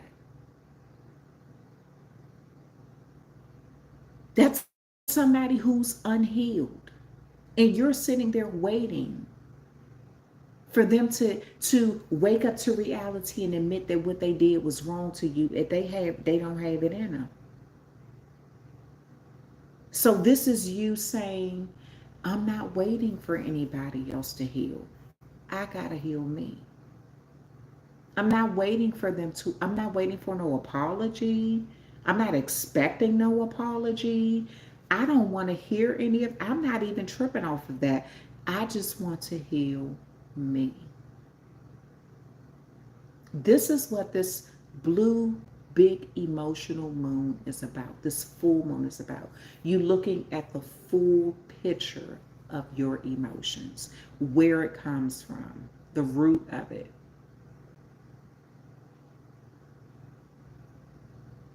Moon energy, Cancer energy, maternal energy. You may be a maternal energy, or this could be connected to your mom. But just seeing something for what it is and dealing with it, healing from it, no matter how painful it is. But so you can get to that point where you can say, you know what? My mom may be Kevin the Dallas way. My mom may be 92, but she still plays family members against each other. That's just her thing. She hasn't matured in this life. Love my mom to death, but it is what it is. Maybe she will be that mature person in the next life. You're not going to always see it in this life. Don't even sit around and wait for it. The only person you can heal is yourself. You can't heal people around you who are not accepting. They're not even ready to be healed. They don't even think they anything is wrong. So this is you using this full moon, blue moon energy to really tap into who you are as a person, and not allowing other people to sort of control you like a puppet with their tactics, their scapegoating tactics, their gaslighting tactics. You recognizing that they will never take accountability for anything. There will be no growth with certain people in your life. Other people will grow, some people will not. Some people will give you an apology, some people will not. Some of you all have to get past that wanting. Me, I stopped wanting an apology well over a decade ago. An apology, again, is like a fart in the wind to me. It means nothing. I don't need an apology. But so some of you all have got to get to that point where you're no longer even looking for an apology. I can't sit around and talk down on nobody. It's crazy. Exactly, exactly. Yes, black sheep of the family. My whole life a stepchild survivor. This is you breaking free from that. We're going to pull just a few cards. See what comes out.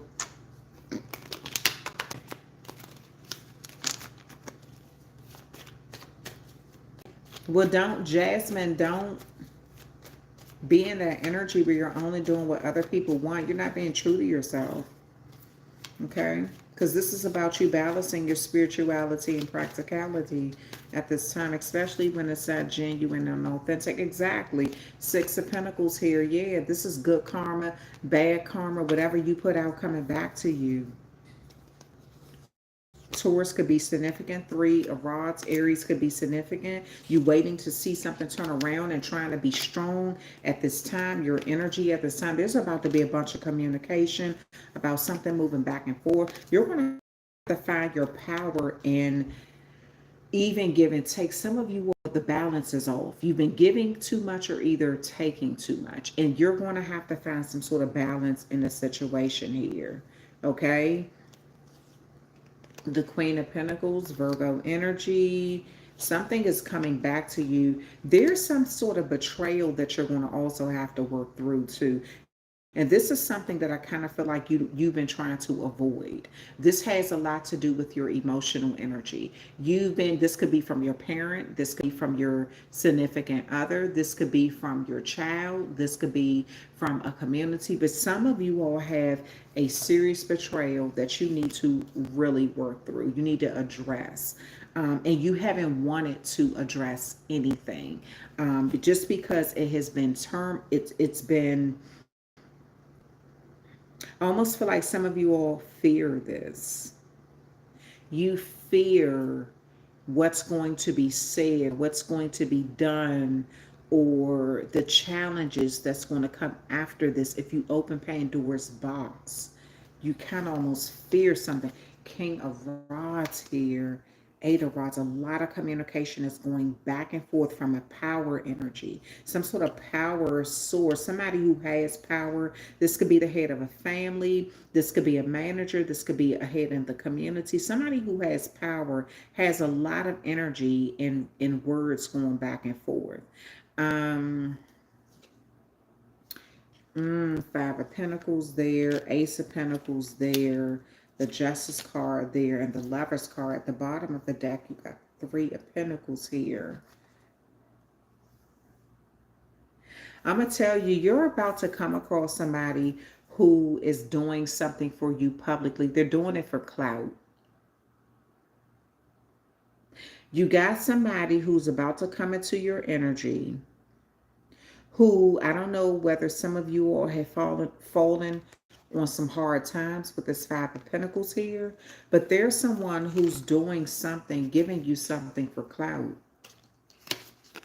They're doing it because it's bringing, it strokes their ego. It's like some sort of generosity is coming to you from someone who is going to get recognition from helping you, and they know it.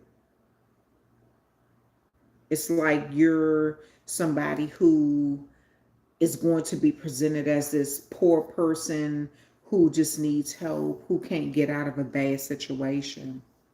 But they want to do it publicly because they want people to see them helping you. This is like, look at this energy here. This is like a person well dressed helping some children. Children can represent innocence. It could represent somebody who they're unable to take care of themselves. Somebody wants you to almost feel childlike, like you have to depend on them.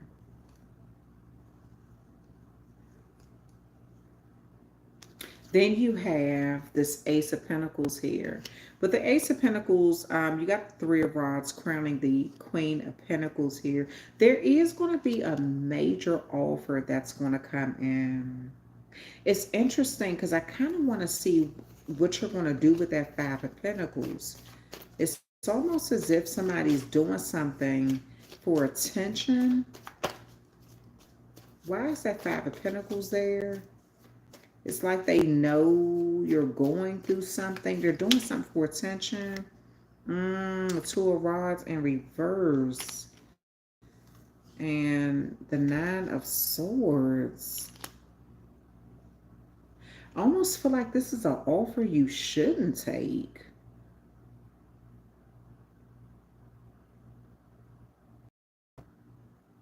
This is like an offer. This is somebody who wants you to be in your head. It's almost as if somebody's going to do something for you and then keep hanging it over your head or throwing it in your face or making you feel like since they did something, you owe them or something like that. Why is this Ace of Pentacles here? Every time I post something interesting. Ace of Pentacles, Six of Swords, Queen of Swords. Justice card, Six of Wands, Ten of Cups. Look, y'all, the cards, the way they coming out. So y'all gonna have a moment where you gotta stand up for yourself. There may be a time when you got to walk away from some money.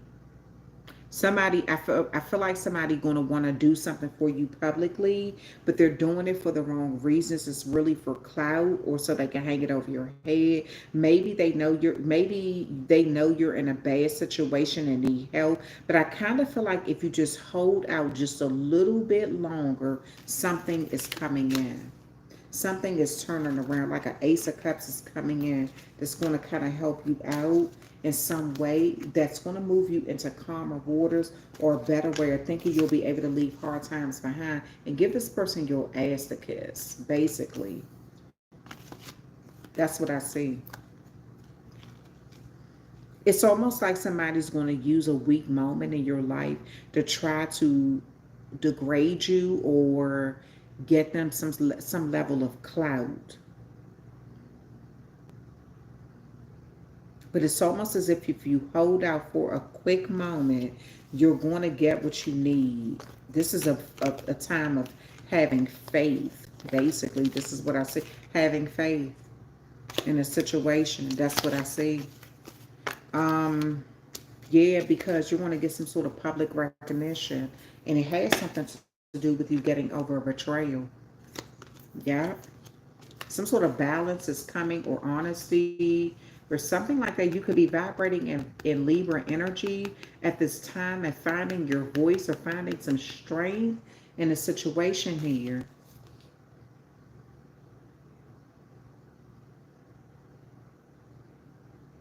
I feel like you're gonna tap into, it's something about you tapping into your inner strength. Some of you all are drawing strength from your family or from a community. And this is like the finality of you getting over something, not dealing with it anymore.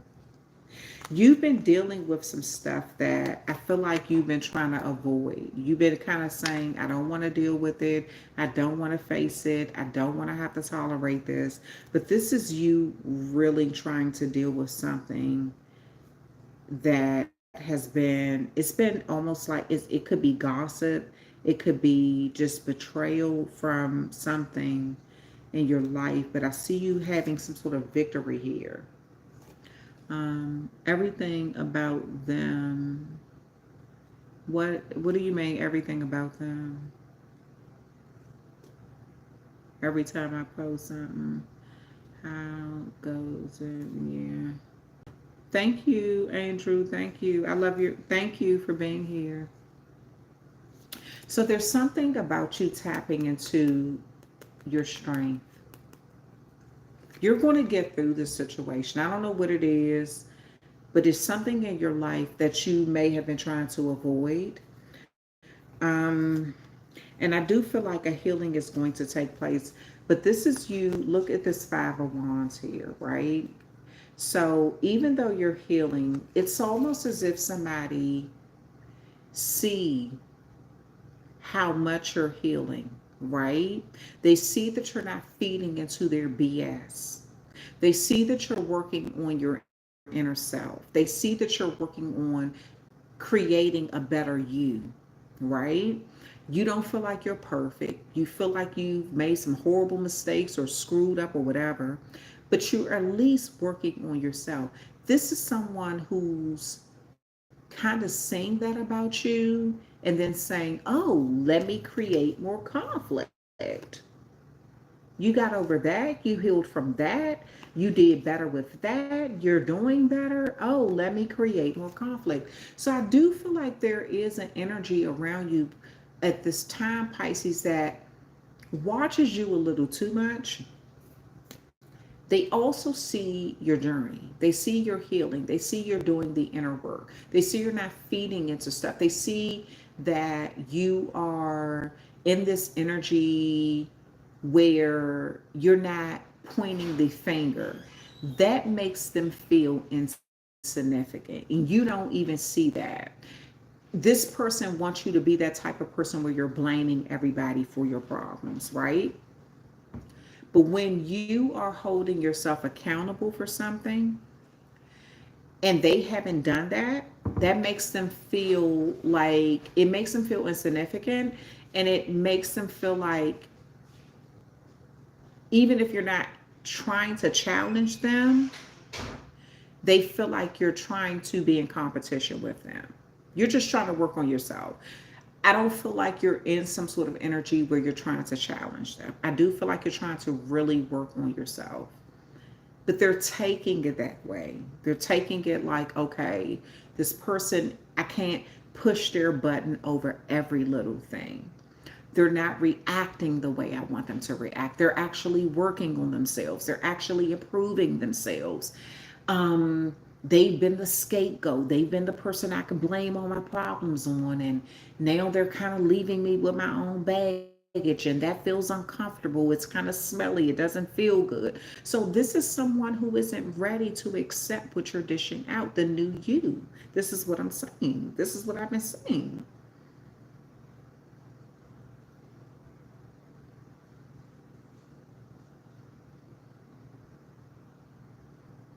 Yeah. So this is like you kind of not even explaining yourself anymore. Saying, okay, I hope you work on you. I hope you can fix you because that's what I'm doing for me. I can't make you fix yourself. I can't make you see your own problems. I can't make you see that you were part of the problem because you've gotten so used to blaming me for everything. So this is what I'm saying. It's like somebody who is like I almost see somebody throwing a tantrum because you're not even pointing a finger at them. It's just like you're like, okay, they become so accustomed to blaming me. They haven't even fixed their own stuff. But in the meantime, I'm going to fix my own stuff. My own stuff. Can't fix them, can't do anything, but this is what I see. So I almost feel like you're dealing with somebody who's throwing a tantrum. So this is you really working through your own shit and almost putting up a barrier and say, okay, you throw your tantrum over there. That's okay. That's fine. Long as you don't say nothing to me or touch me, that's fine. But I got some inner childhood issues. I got some trauma bonding issues that I got to work through with myself so I can really heal. So I don't have to keep expecting an apology from the people who have no intention on apologizing. So I don't have to keep creating these situations in my life that create more trauma or more bad situations or um, um, lack of healing. I feel like you're going to get to, there's going to be an area in this whole process, some sort of awakening with you Pisces. It's going to be very hard in the beginning, but the more you work through it, the easier it'll become. It's almost like riding a bicycle, a spiritual bicycle. That's kind of what I feel like with you. It's going to be a spiritual bicycle where you're going to get to that point where you're going to say, you know what? I'm not dealing with this anymore. I'm not taking on your trauma. I got my own trauma to heal from. I got my own childhood, like my inner child that I need to fix. I love you, but I can love you from afar. It's situations like that that I feel like that are coming up, and you almost dealing with the scary parts of your life, but not looking for someone else to fix it for you. You know, dealing with the scary parts of your past, but not looking for anyone to kind of like make it right. It's almost like you're making it right. Um, Kevin the Dallas Way gang stalkers. I could be 5 states away and have no idea what happened, yet I get blamed. It's crazy. Yeah, I'm gonna tell you something. This is what I've learned from talking with other people who are the family scapegoat in the black sheep, right? When they have removed themselves from that environment, that very toxic environment, there usually becomes another black sheep or scapegoat. But sometimes that black sheep or scapegoat doesn't quite fit, it doesn't fit in perfectly how you did. You were the perfect person. They set up situations where they set you up to fail. And then they said, see, I told you, you were a bad person. You're a scapegoat. You're the problem. See, told you. And someone else, when you removed yourself from that situation of constantly going through that gaslighting, constantly going through that, someone else didn't fit into that role so easily. So even when you're not around, you get blamed because that has become their comfort zone. You are the comfort zone for them to kind of say, you're the problem, you're the person we can put all our problems on. We don't have to we don't have to look in the mirror and say anything is wrong with us, or we got our own crap we need to fix, or it's our fault. They don't have to do that. See, and somebody else may not fit into that position so well. So you can move 100 states away. You can move to another country. They'll sort of dwell on that for years and say, remember when this person did this? Remember when this person didn't do that? Remember when they did this? Remember when, yeah, they'll even, this is what I've even noticed, they'll even pass that generational, their hatred for you onto the next generation. It'll be people you didn't even grow up around that hate you and they don't even know why. Because they've been told so many bad stories about you. Don't matter whether they're true or not. It just was a part of passing on the trauma bonding, creating new trauma bonding situations, creating new negativity. Hi, Alicia. Hello. So, this is you realizing that. Like, how many times are you going to sit back and say, okay, I went through this decade and they didn't hold themselves accountable. They didn't apologize. They didn't admit to anything. So maybe next decade they will. They never will. Some of them never will. They have no intentions on it. They've already conditioned the next generation to hate you as well without even knowing you like that. That's what the family black sheep looks like. And so it is so important for you to not associate yourself with the trauma that they haven't fixed within themselves. If you keep saying, okay, this family is going to wake up to reality, they may never wake up to reality. And then you'll get old and gray one day and pass away and realize that they never held themselves accountable for anything. So you know, it's like, let that go. Don't even look forward to it. Don't expect it. Don't wait for it. Some of you all are this hermit card. You're always on the outside looking in when it comes to your own family, you know, right?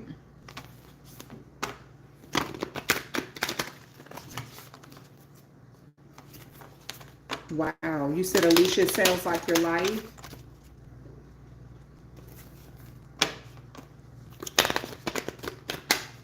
Yeah, so this is you not this is what this moon is about, you really focusing on you. No longer focusing on the outside like your family, but this is like the family secrets that you've been blamed for.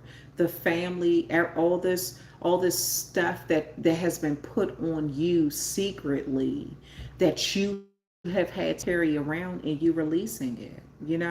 Does that mean you need to go on a fucking slander fest and throw your whole family under the bus? Not at all. No. But this is you being in that energy saying, I didn't deserve to have that label put on me. That wasn't even true. That's not who I am. And why haven't they taken accountability for this in all this time? So, this is about you really looking at you, fixing your own fucking problems, because your family ain't gonna do it. The community ain't gonna do it. Your job ain't gonna do it. Like, this is you fixing your own stuff. These people, somebody has gotten so used to it. You're over it. You should be over it. Now you're over that hill. Where you're going to go? What are you going to do? What's your next move? Nothing will come. Nothing will come of this situation for the course. Exactly. Exactly. Fuck blaming somebody else. Forget blaming somebody else. These people don't give a crap. You can blame them till you blue in the face. They just gonna flip it and gaslight you and group up and turn around and blame you. It's no, heal yourself. That's all I can say.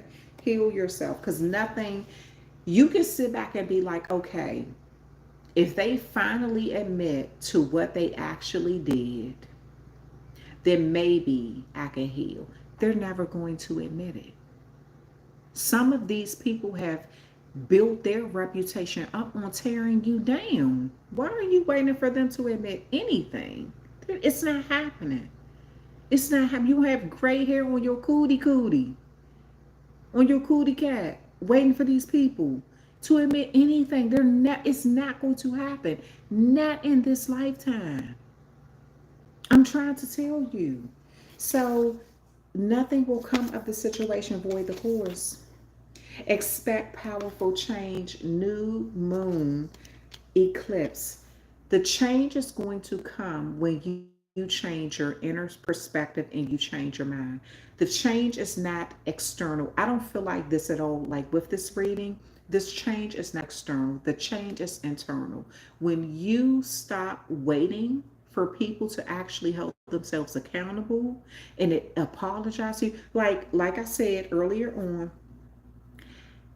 certain things in my life, I stopped expecting an apology well over a decade ago. I don't at this point, I don't even want an apology. It'll almost seem, it won't even seem authentic. So I don't even want an apology. You understand what I'm saying? For some of the things I had to get through and experience, I've had to heal me. I'm not looking for the outside world to do anything at this point.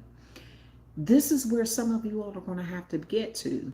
You can't even wait for the outside world to do anything because they're not going to do shit but make you another martyr. They want you to sacrifice yourself. And when you're not willing to do that, they make you feel guilty about it. Okay? So this is you expecting powerful change, but within yourself, changing yourself. It's time to release negativity. Amen. Absolutely. Absolutely, for real. Because I'm going to tell you something. I feel like some of you all have held on to this negative energy for so long, it has taken on a life of its own. And it's time to just say, you know what? Whatever. It's not, the only change that I can make is within me. I can't change anything outside of me. The only change I can make within, it's time to put a death to waiting for an apology. It's time to put a death to waiting for some sort of unity between you and someone or your family or your community or whatever. You're waiting for something that may not ever happen in this lifetime. And that's where it needs to stop. It's time to take action. New moon in Aries. This full moon here, this full moon here. Hi, Tasha. Hi, Tasha. This full moon here is in your first house. This is a moon that's about emotional maturity, right? It's in your first house and it's about being assertive, going after what you want in a beautiful way, not backing down when it comes to challenging yourself, overcoming the challenges, that childhood trauma, that emotional, like severing those emotional toxic ties. This is about you really taking charge of yourself and really getting things done. Don't let pride get in your way. So, yep, some of you all cannot be prideful. Some of you all, there's going to be some sort of expected, some change coming. And you may be sort of prideful when it comes to accepting help, or you may be kind of prideful when it comes to admitting that there's something that needs to change within you. But this is you finally being true to yourself. You're going to have to be honest about something that needs to change around this time. Work through your fears. New moon is Scorpio. Again, Scorpio energy. Yeah, transformation. Something about you working through a situation here, and then take time to breathe out. So this is about you just getting to that point right now, Pisces, where you're not settling anymore. Stop. This is, you've been selling yourself short. I see it in this reading. Selling yourself short. And this is about you saying, I'm not doing that anymore for anyone. Not my family, not for my community, not for my job, anyone. I'm going to really think about how I feel in every area of my life. Am I living up to my full potential? Am I giving what I need to give? And am I receiving what I should receive? Is there balance here? So, is there respect? So, this is about you really looking through a lot of stuff in your life right now, Pisces. And some of that is going to be really ugly. It's going to be really ugly. It's going to be hard. You're going to have to deal with the ugly stuff, the shadow side of your life.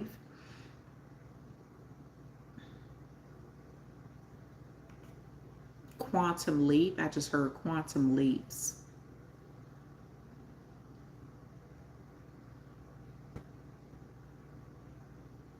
Some of you all are going to be moving so fast through situations, it's going to be scary.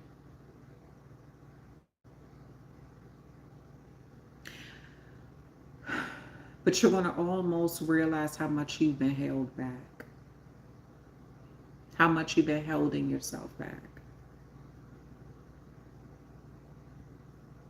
You deserve so much more than this, what you've been allowing yourself to go through in this life. I want to close out this reading, okay? Thank you, RE. Thank you so much. Thank you, thank you, thank you. I want to call you Rare Essence. RE. When I see RE, I think of Rare Essence. Thank you. Thank you so much. Yeah, I just kind of feel like some of you all, it gets to a point where you got to say, I'm just not shortchanging myself anymore, because that's what I've been doing with my family, with my friends, with my community. And not just shortchanging yourself because you want to accommodate people, but because you don't know, it's almost like you don't know any better. You don't know that you deserve so much more, you know? Um, you're welcome. You're absolutely welcome. Thank you so much. I had to go live with this full blue moon. This is like the emotional moon, and it delves so deep because I feel like a lot of Pisces are about to get a real wake-up call about their life, about the choices they've made. And this is what this moon is about. It's about you getting a wake-up call. If you've been really shortchanging yourself, you're about to see in which areas that has been happening. And you're not going to always like what you see, because it's going to require you to change yourself in some ways. And that could be very hard. That could be hard. It may take you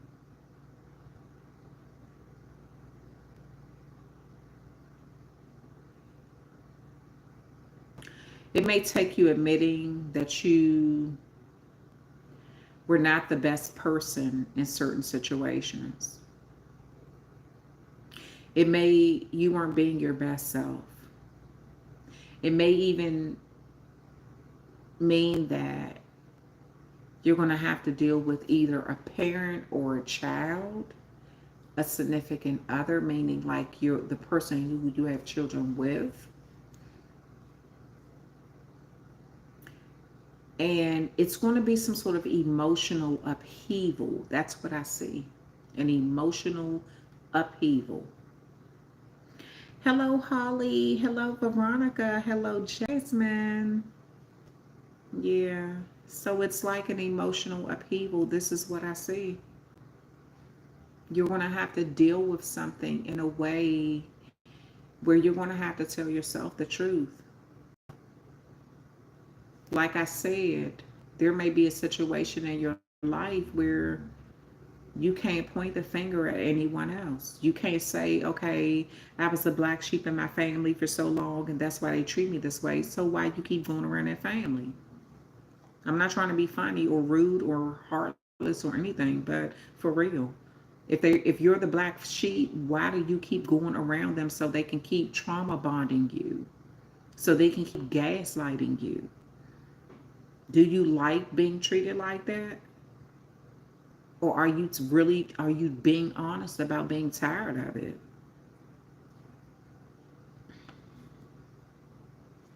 So this is about you being truthful with yourself. And as painful as that may be, the the the ties that you might have to cut just for your emotional healing may be some of the hardest decisions that you've had to make in a long time.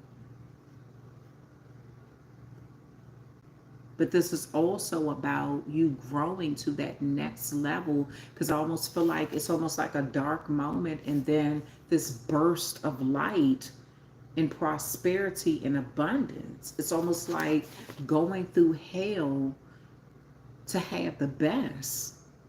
This is what I see with you, Pisces.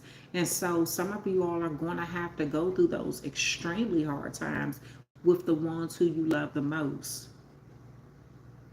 just for you to have the best. This is what I see.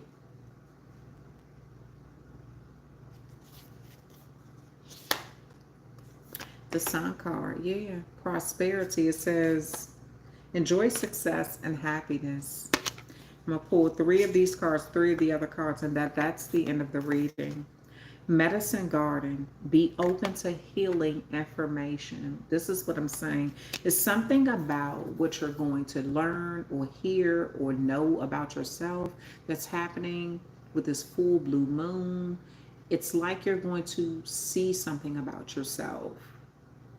And then that's going to be like that aha moment, that epiphany moment that's going to bring you the clarity you need. That's going to bring you that happiness and joy that you've been seeking. But it's coming through knowledge, something that you did not know that you're going to learn. Lord, take charge and authority. Yeah. So your energy is about to be almost empowered at this time. You're going to feel empowered. You're going to feel good about some sort of decision that you made. Okay, and then I'm going to pull three of these cards, and then I'm going to just look at some of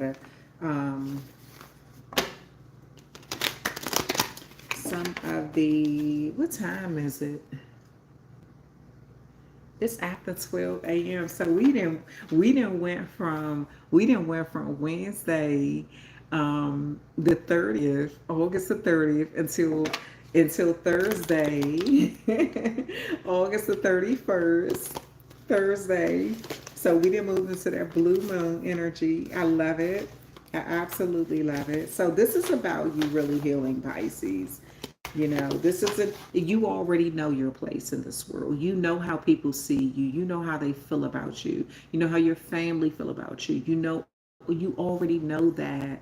That is the past. That's past energy. That's past knowledge. It's already, it's almost like you're living in chapter 7, but what you know is from chapter 2.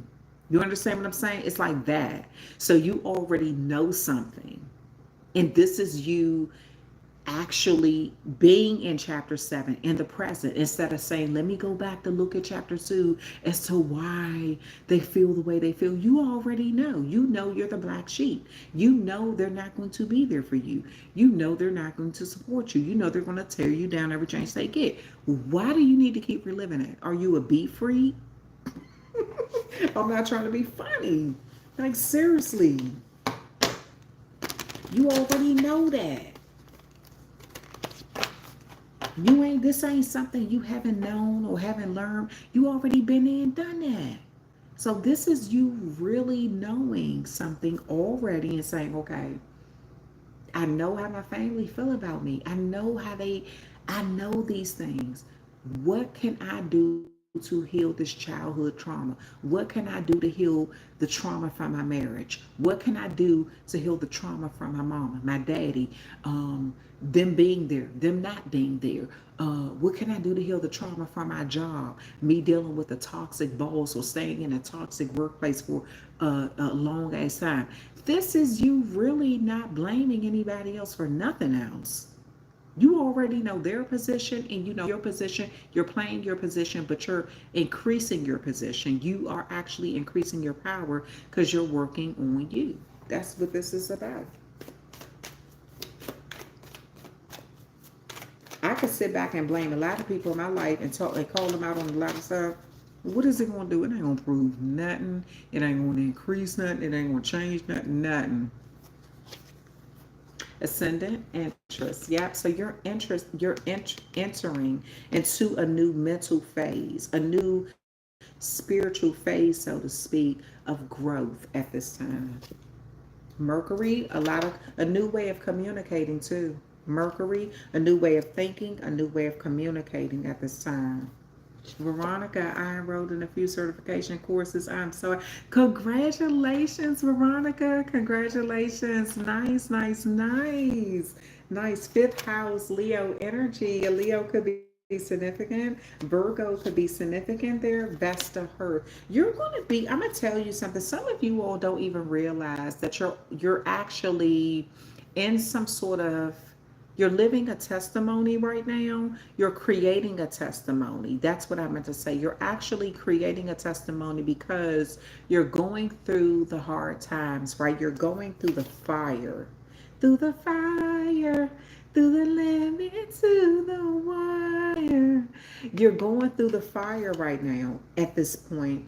And so I kind of feel like some of you all are burning off what you no longer need. This energetically, it's like you've been holding on to something that has kept you back for a long time. Energetically, you're burning it off. You're kind of like, it's a renewal. Now there's like a rebirth because you're better, you're stronger, you're powerful, you're shining better, something like that. You're more attractive. You're like a hearth, some sort of light, like like guiding people to you to make something better in your life. I started my 7th cycle this year. Nice, nice, nice, nice. Veronica, Kevin the Dallins, I love me. Yes, always love you. Always. Make sure you always treat yourself right. Okay, and then 9th house, expansion. So I feel like some of you all are going to be expanding the way that you look at things, the way that you see people, the way that you see things, the way that you accept things. I feel like you're going to be changing something about how you see people.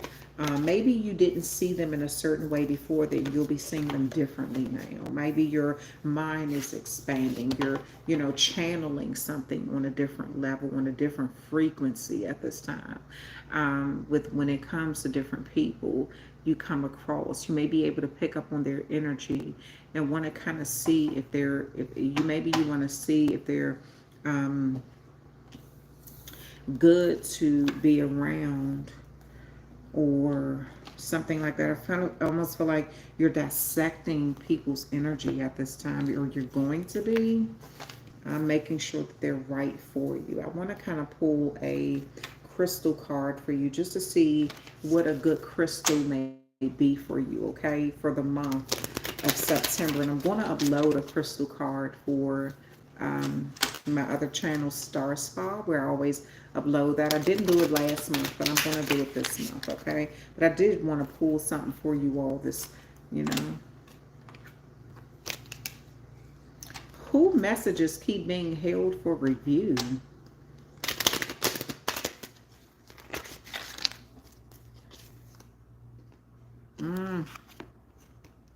Pre-night.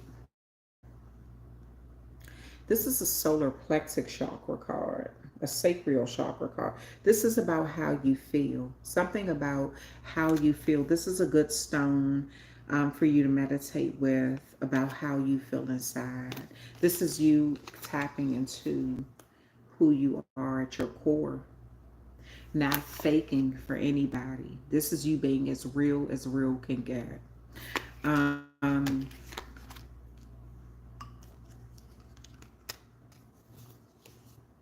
I don't even have my glasses on, so I already know these little tiny words. I can't even see them like that on this page. Jeez, okay.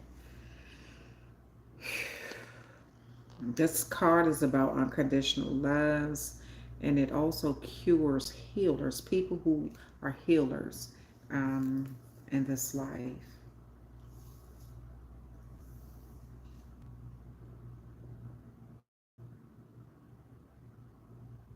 Connects with your second chakra. It's about being considerate of others.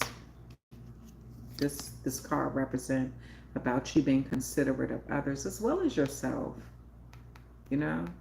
Tap into your core. All right, so I want to tap. I'm gonna look and see what some of the words, some of the stuff that you all are saying in this. Let me see. You're so beautiful. Shout out goes to thank you so much. Thank you,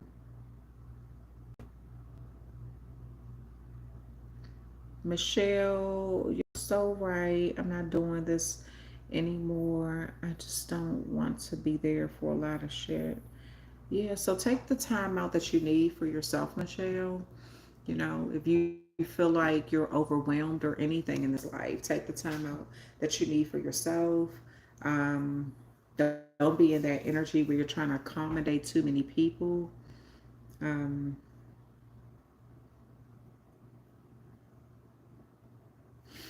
mhm. Make sure you tap into yourself. Hassan 007, better to live with guilt, not regret.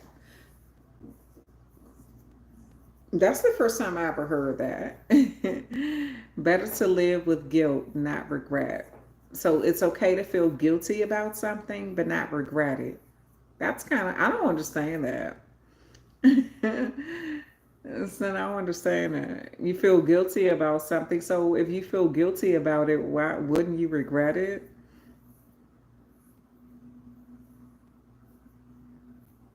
What you mean? Can you get a little more in detail about it, son? 007? What does that mean? Better to live with guilt, not regret. That's the first time I ever heard that. Eva Black Plume. Being a Pisces, I have been through it and still going. I'm moving on and leaving the past in the past, looking forward to the future and new love. Beautiful, beautiful. How's your travels going, Eva? The last time we spoke, I remember you saying that you were traveling. How's your travels going? Bang Bang BX. I tuned in late, but I got so much out of the past hour and a half. Nice, nice. I'm glad, Bang Bang BX. Shelly Sides. Better to feel guilty about leaving than regretting staying in a bad situation. Well, no, you shouldn't feel guilty about leaving them. If you knew it was a bad situation, why would you feel guilty? Like, I wouldn't feel guilty about nothing if I know that I done already left, if it was a bad situation. It's all about me. It's all about me accept myself for who I am, light or shadow, and say whatever anyway. But I definitely gotta watch the first hour. Yes, go ahead and watch the first hour of Baby BX. Yes. Holly will listen to this. Just caught the end. Thank you, lovely. Yes. So Holly, y'all make sure y'all go back and make sure y'all hit that like button as you all come in. Thank you, Mika. Thank you, Mika. Happy blue super moon to us. Absolutely. We are in that. That blue super moon is in our first house, and that first house represents being assertive and aggressive, speaking up for ourselves, being a trailblazer, going after what we want, whatever that is in our life, whatever changes we want to see. It's an emotional changes, right? Maybe you have been too emotional in some situations in your life and you need to be more logical. And maybe some situations you've been too logical and you need to be more emotional. But this is you finding that balance with this full moon. Yes. My travels were awesome. I went to the ocean in oh nice, British Columbia. My little girl swam in the ocean. That is so nice. Also got some seashells from there. Cool, super cool, super cool. Eva, Sin 007. Never was waiting for them. Was fight self and how to make me feel good about my situation, about all the shit. Yeah, just work through it. I mean, I can't tell you what to work through or how to work through it, but let's be doing something personal. But Bang Bang BX, you couldn't put your finger on it. Yeah, yeah. So if you notice, I haven't really uploaded any readings since I think that was Monday I did a reading. Yeah, so that was the last time because I was trying to get my energy in the right place, things like that. Been taking care of a lot of stuff, got some sleep today. I felt kind of drained. I actually, so the moon where I am, the moon actually, the blue moon came in last night. It didn't just start tonight. It actually came in last night. I saw it. Beautiful. Um, and so I stayed up until about 4:35 a.m. in the morning. And then I had to jump right back up at like 7:30, 8 o'clock. So I was literally going over 3 hours of sleep all day. But then I decided to lay back down and give me a few hours of sleep, like 2 hours of rest. I didn't really sleep. It was so light because I couldn't really sleep because it was like the middle of the day. But so I did feel drained, but I understood it had a lot to do with the moon because the reason I stayed up was so symbolic to the moon, that energy, that emotional energy, me just dealing with some things. And so I don't see that mother lover.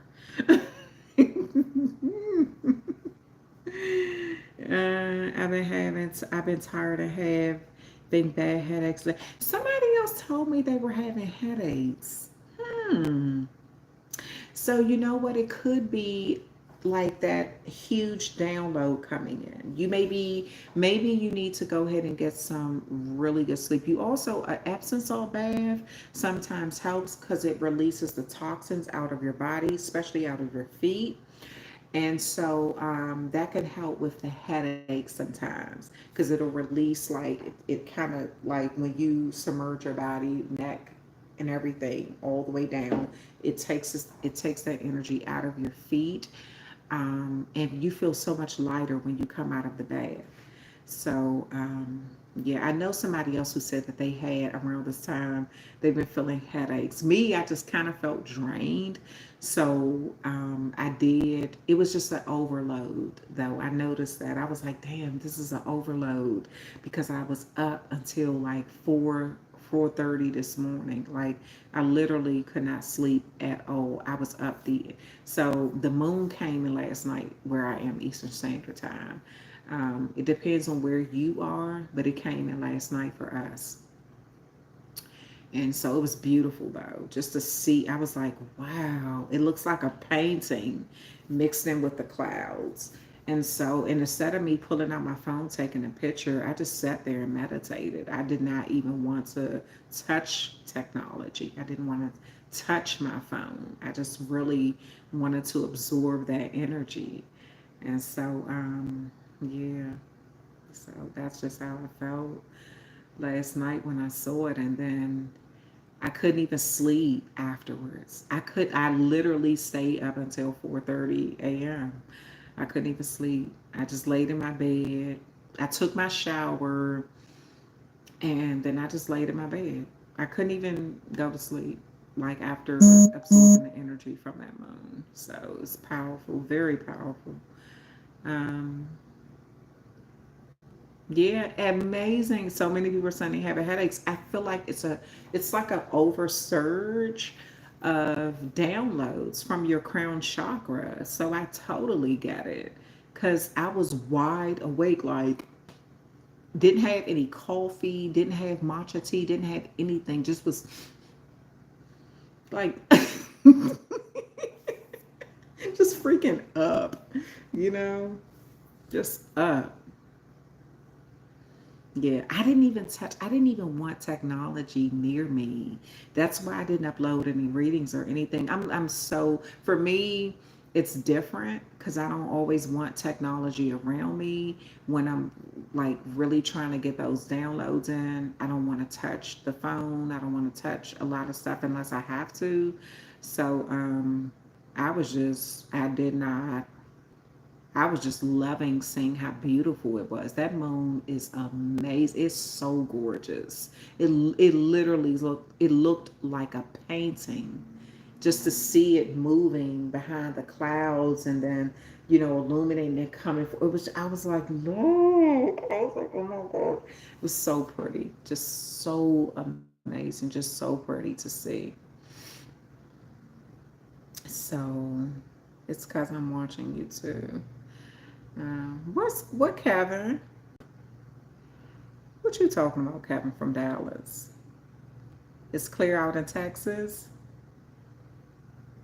My brain feels foggy.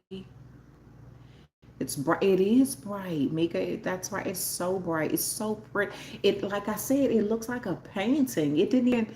When I saw it last night, I was like, it don't even look real. It looks like somebody literally painted the sky. That's how, like, the moon just, it was like the moon itself was bright, and then you see the clouds, but then the moon is illuminating through the clouds. It was just beautiful. And then I couldn't even sleep after watching it. I just stood there and was like just watching it, and like I couldn't even sleep after that. And then I went to sleep at like 4:30 this morning and had to wake right back up at like 7:30 for something. So, but I did feel that kind of like that sluggish feeling. It wasn't really a headache, but I kept myself up so I could make my candles. Had to take care of some other stuff, but I was like, okay, I need to get my candles and stuff like that so we can get a clear reading in for tonight. Yes, ironically, I had a headache Tuesday and Wednesday morning. Understandable. Yeah, all those downloads come in, and it's energetically, people don't even understand how powerful that energy pool is on us. We are connected to the earth, so the moon is connected to the earth. It's just like we people, so when people don't understand how it can pull on us, and the fate, the moon goes through those different phases, the waxing and the waning phases. And so to have that big power surge like that, it can be definitely, it can create headaches, or, that lethargic feeling and stuff like that. It's just because it's like all coming in at all at one time. Yeah. It is so bright. It is so bright. You're so right, Tiani. It is so bright. It beautiful though. It just, I was like, oh my gosh, this is gorgeous. It was amazing. Mhm.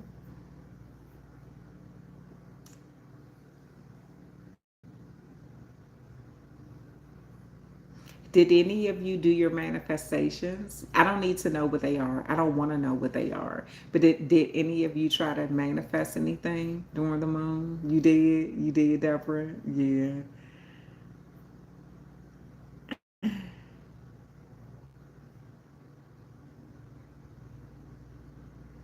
You can open a window. You don't have to be outside. Me personally, I was just outside with my feet in the grass because that's just who I am. um, but you can definitely open a window. You don't have to be outside. Yeah. Yeah.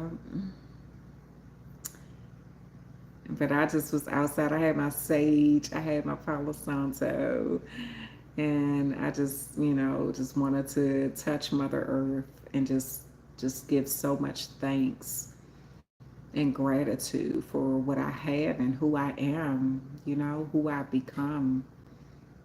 And just know that I'm not perfect, and I have so much more work to do for myself every day. I have so much more work to do, whew, for myself, you know? So, walking grass, I mean, yeah. But I was telling people, like, walking grass, walking sand, walking the water, wherever it is, like, whatever, whatever makes you feel good, whatever makes you feel tranquil, whatever it is that you can do to release that energy. That's what matters. Yeah. Because I kind of feel like, I'm gonna tell y'all, like, I even was thinking about how judgmental I can be. I was thinking about that. I was thinking about how judgmental I could be to people sometimes. Sometimes, like, I expect think I expect for people to be where I am, and I'm not even where I want to be, you know? And not all the time. Like, I had to really look inside and say, help me with that. Please help me with that. Because we're all on this planet together, and we all have our own journey, and we're all trying to figure this life out. We're just trying to figure it out to the best of our ability. And sometimes we get it wrong, you know? And this is when humility, like the humanity, not humility, but humanity comes in with us. And we got to be more understanding of each other. I feel like we've lost that as humans. A lot of times we lose being understanding with each other. You know, we're so busy. Um, oh, nice, nice, nice. Yeah, I keep my crystals charging and things like that. I do that as well. So I do feel like, so I just had to, I had to have like a little self talk with my, just talk with myself a little bit, correct some things about myself. So it's so easy to look outside of ourselves and say, this person is wrong or that person is wrong, and they need to do this or they need to do that. But it takes a lot of maturity to look inside and say, damn, I need to do this or I need to do that. So that was my little moment during my meditation under the moon last night. That was my little moment for myself. Like, that's one of the downloads that came in, that I need to improve something in my life with myself. And I was like, okay, divine, you ain't gotta be like telling me all that.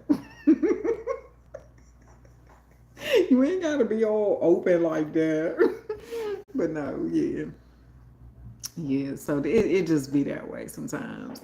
So, when you kind of see the truth about yourself, you're not even looking for the facts about anyone else, but you're just kind of looking at yourself. So, yeah.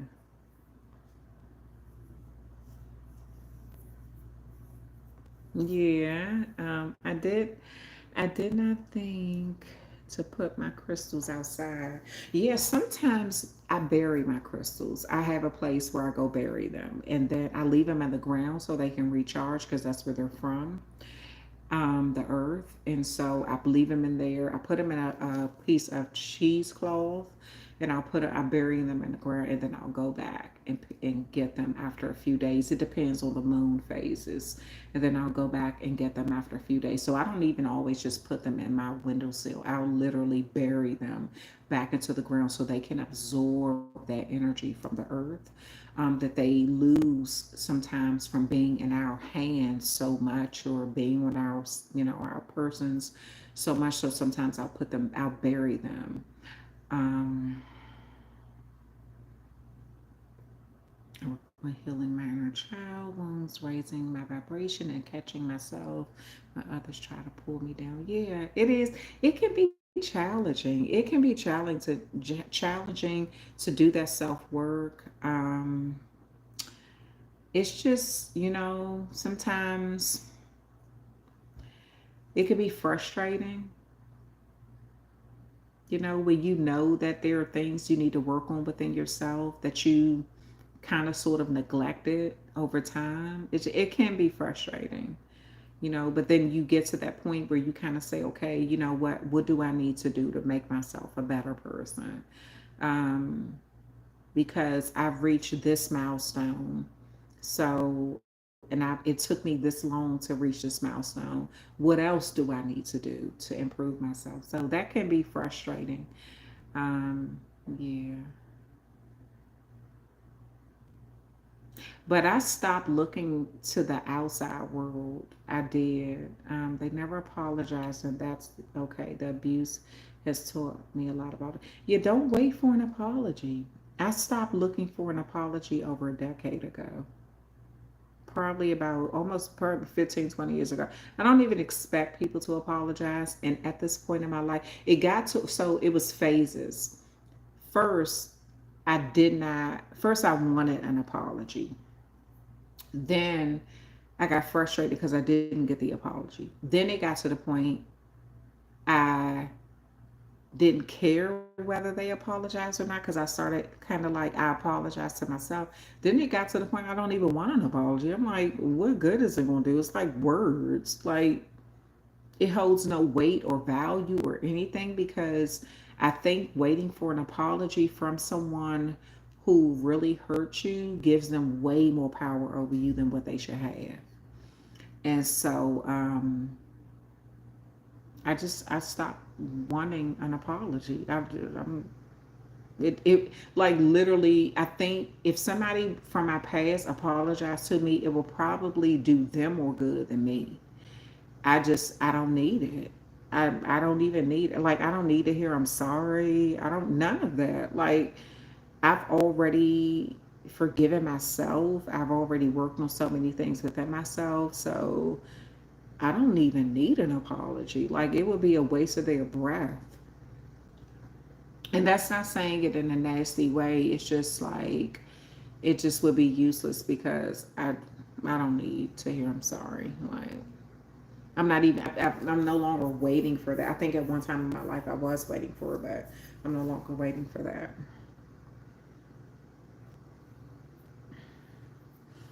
And once you get to that point where you really start healing um, your inner wounds, you no longer even need an apology. You don't even seek it. You're not waiting for it. If the person wants to, for me, it's if somebody apologizes to me, it's more about they just need to feel good about the apology. Maybe they just need some sort of healing within themselves. Maybe they need closure, you know. But for me, I don't need it. I don't need to hear I'm sorry for for what. It's not going to do anything. It's not going to change the past. So I don't need to hear I'm sorry. Like it's kind of useless. Um, yeah, sometimes people, but you know what, Veronica, if people don't know, this is what I'm saying. This is what I said earlier in the reading. Sometimes people don't know they're damaged. They don't even know that they're damaged. So that's why they keep doing what they're doing. That's why they keep stirring up drama. That's why they keep stuff going. They don't even understand how damaged they truly are. They're projecting. That's what the drama, stirring up drama is about. It's a projection. I don't want to have to deal with my own trauma. I don't want to have to deal with my own crap. So let me find someone who I can point the finger at, or I can cause drama around them and in their life, and then it'll make me just feel a tad bit better about my own situation. So that's what it's about. And Veronica, I feel like the sooner you start to see it from that point of view, the less you'll internalize their projections. Um, Taking on someone else's stuff can be detrimental to you. It's like if you don't see that they're hurting like hell inside, that's why they can't even deal with their own shit. That's why they gotta keep like doing something to you. That's why they gotta keep doing it because they can't even deal with their own shit. It's like they're hurt. It's like I don't want to deal with my own pain, so I'm gonna hurt you. It's like that, you know. And they can have gray hair and still be in that mentality. I said it earlier in the reading. A person can be in their 90s and still haven't healed. They'll be playing family members against each other, pitting them against each other for their own entertainment because they have unhealed trauma. This is the reason why it's so important to fix our own trauma. We can't fix other people. We cannot fix, like me, I can't fix somebody else. All I can do is try to fix me and be a walking example. That's it. And maybe they'll learn from me, but I can't fix somebody else's crap.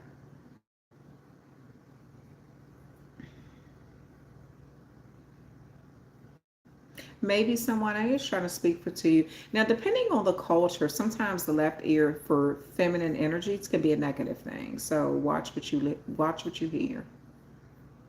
Blessings, Town Legend 510. Blessings, blessings, blessings.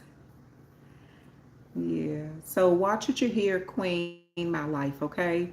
Um, because the left ear can be about negativity. It could speak of someone speaking negatively of you.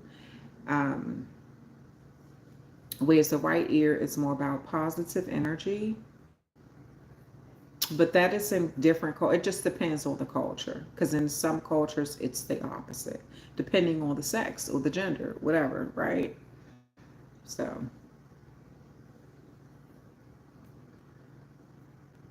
yeah, Veronica, I feel you. I feel bullies are, I kind of feel like bullies are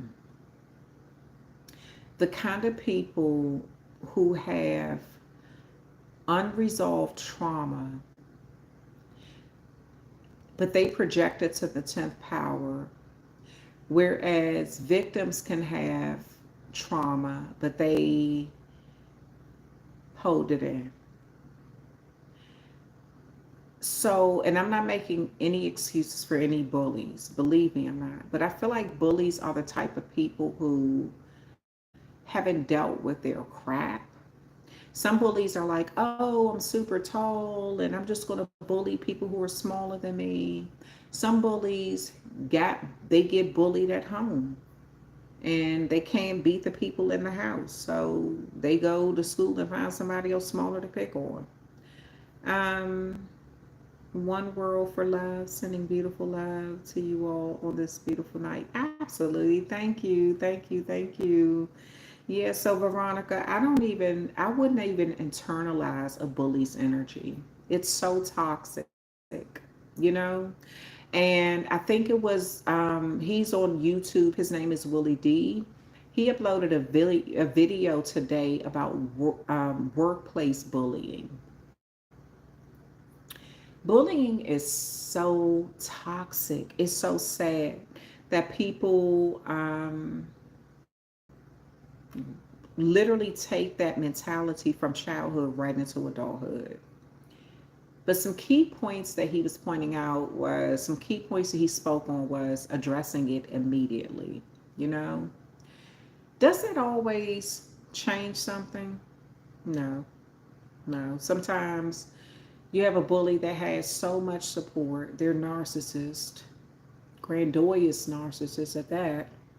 So they have so much support from the community that they have even changed it so you'll look like you're jealous of them if you do speak up and fight against the bullying. Or they've convinced everybody that you're bitter or whatever, whatever, whatever. But with bullying, it's so important for you to know who you are because it will take you under like a wave. So, you said now you're fired. Kevin the Dallas Way manager bullied me yesterday. Now I'm fired. Oh no.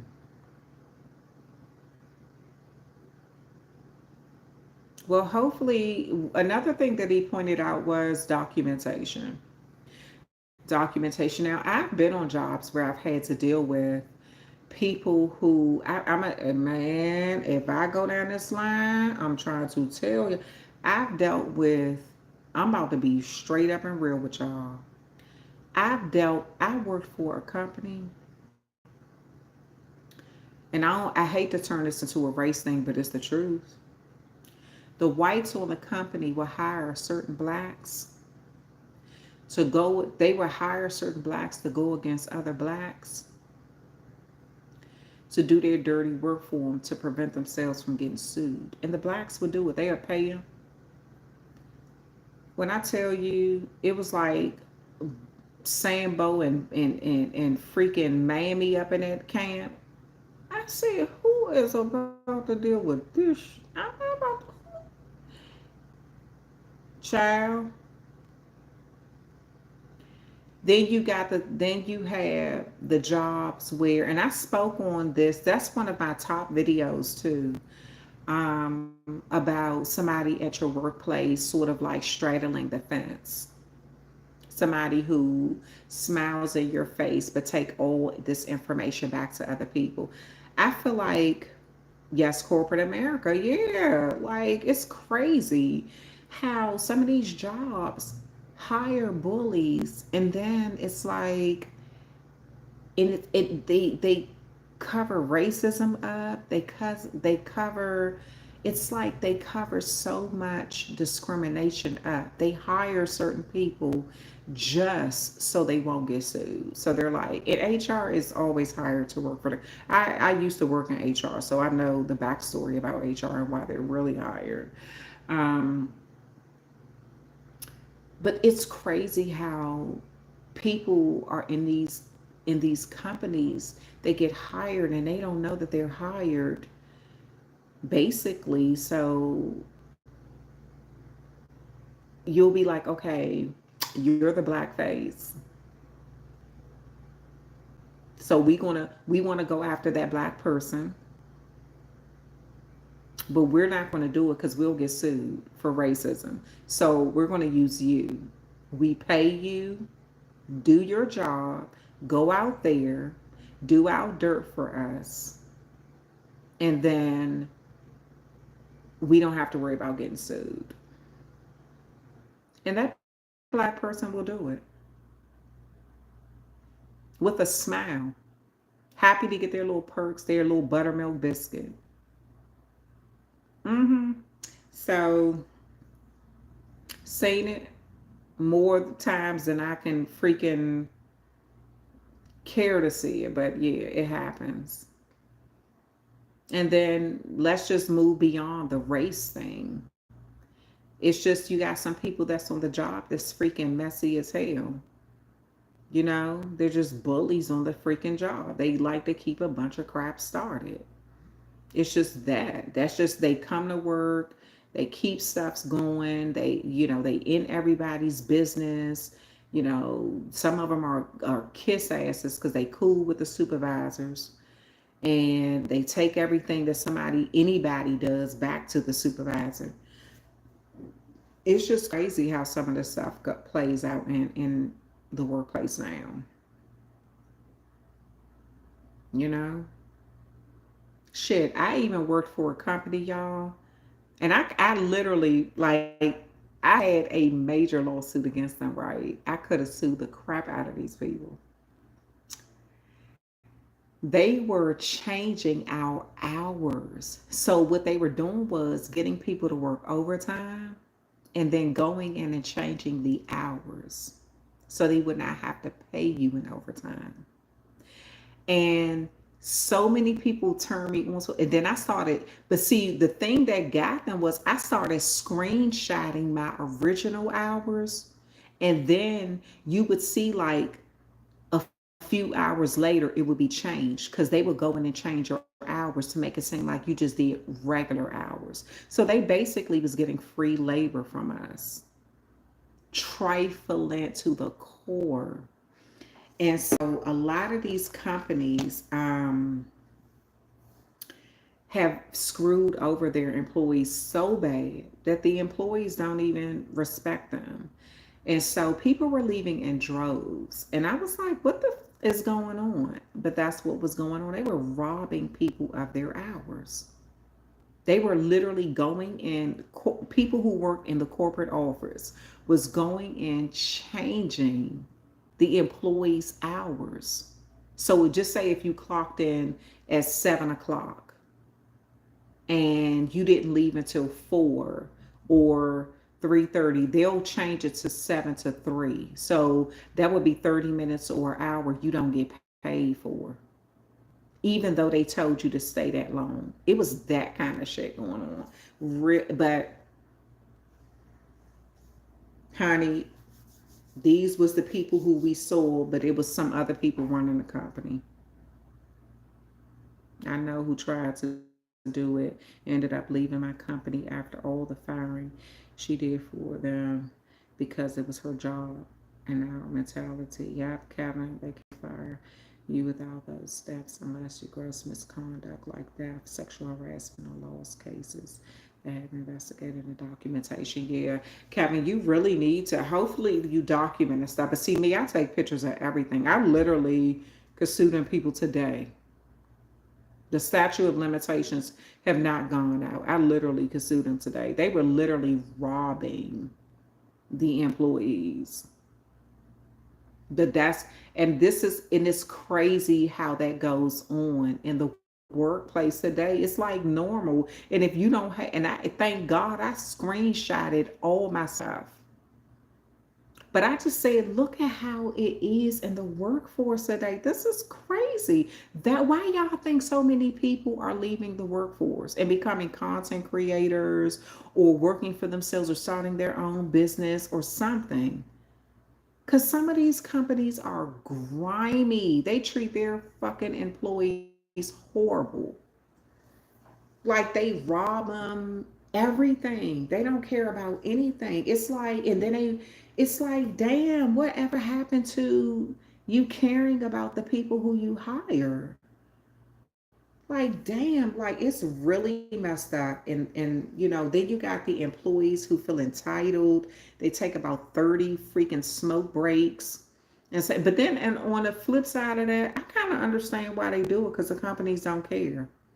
The companies don't give a shit. So I do understand why some of these people who come in now be like, I'm not doing nothing.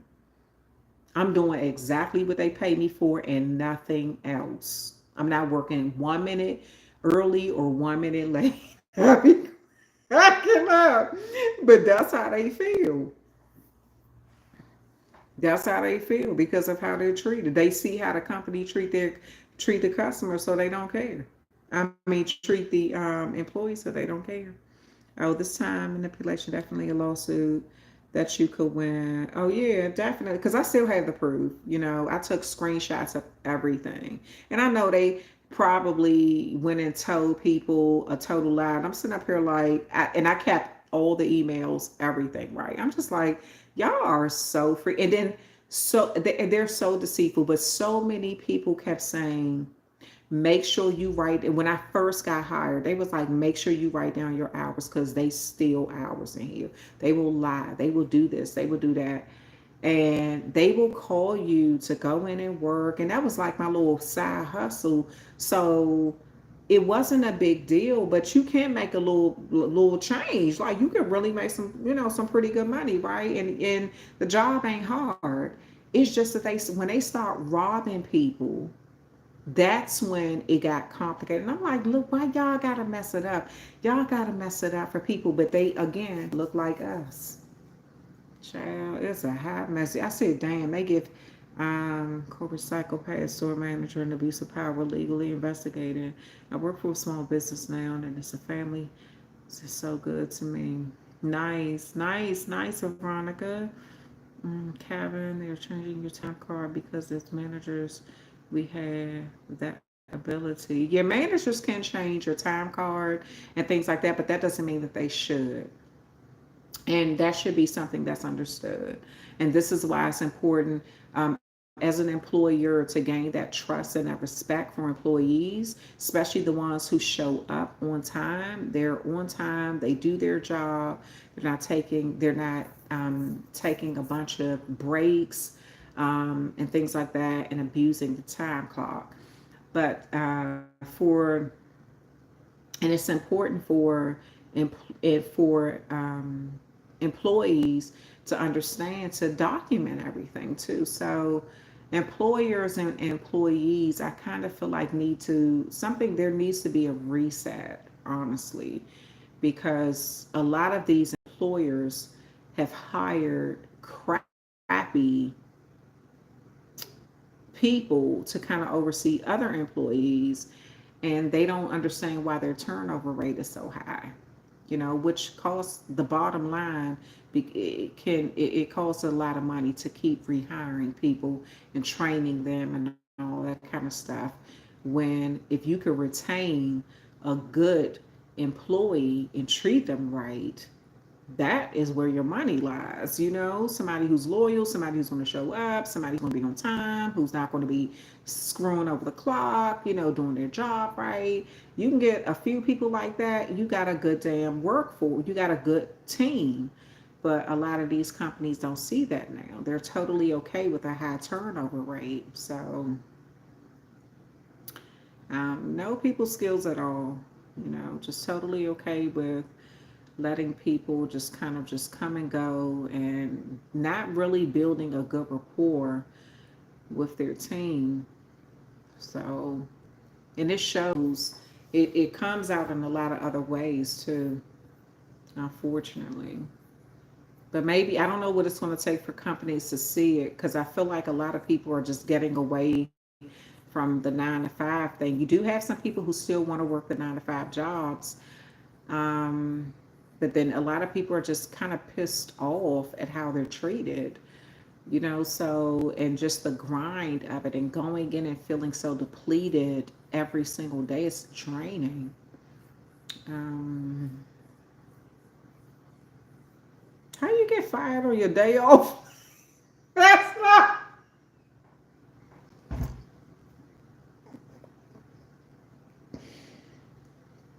Kevin, you don't look, don't be trolling up in this camp, okay? Wait a minute. Kevin, don't be trolling up in this damn camp. Not you got fired on you. Hey yo, that is not good. Wait a minute. What? You was overnight. Child, Mika, I think Kevin is I think Kevin trolling us. I think Kevin is trolling us. Quiet quitting. Yeah, quiet. But you know what? Quiet quitting has become huge. People are like, I'm not dealing with this crap. This is crazy. This is crazy. Kevin, you're serious. I'm gonna tell you, I ain't gonna name the company, because if I name the company, y'all gonna know it's a big company I used to work for, right? Man, the overnight staff was out of control. Child, they was having sex on the job, all kind of stuff was going on. The overnight staff was out of control. Oh, you worked at Walmart?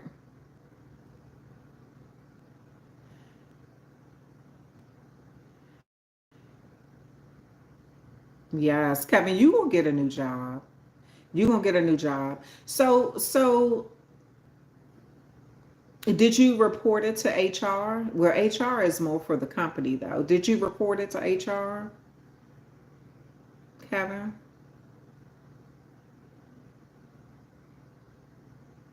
I've n- I swear I've never heard of that. Getting fired on your day off. Like I mean on Friday, yeah, that's why I was laughing, because I thought he was really joking. Getting fired on your day off, unless they send you home or something. Source for years, and I definitely know their system. I learned a lot in so many areas, but managers charging schedules and time cards, I never did. Yeah, that's crazy. Like, and that was like a little, that was like, okay, I'm just work there on the weekends only. That's a little side hustle thing. They was stealing hours. I was like, y'all are tacky. I ain't got time for this nonsense. Like, I'm not in here for that. The relationship with their team is so important. It's very important. It's very important. It's so important to build that healthy, because when your team don't trust you, they totally will screw you over. And this is what some managers don't realize. So when I worked in human resources, like we would do things like motivational things for our teams, right? And to make sure that we motivated them to, do certain things, come in, talk to us. We had an open door policy. But so I don't get these. It's like things have changed so much in the workforce now. Everybody is, it's like, people aren't really, it's like the customer service has gone down the drain. Absolutely, Mika. Yeah. Well, one door closes, another one definitely will open. Kevin, you really, so I don't know how long you worked at Walmart, but that's customer service. So maybe you should try one of the other big retail companies. Maybe you can try Target. Maybe you can try Safeway, Giant, if that's the route that you want to take. Or maybe you should try a corporate office job, something like that, like corporate, working in corporate, since you already know what like the customer service side of it is, so you can bring something different to the table. You have that hands-on experience, right? So you can bring a different perspective to the table. um had a long celebration. I don't know what I mean. I seen the face in the sky yesterday. Took pictures of ancestors or spirit. Yep, Amazon is always hiring too. Yep. Whole Foods.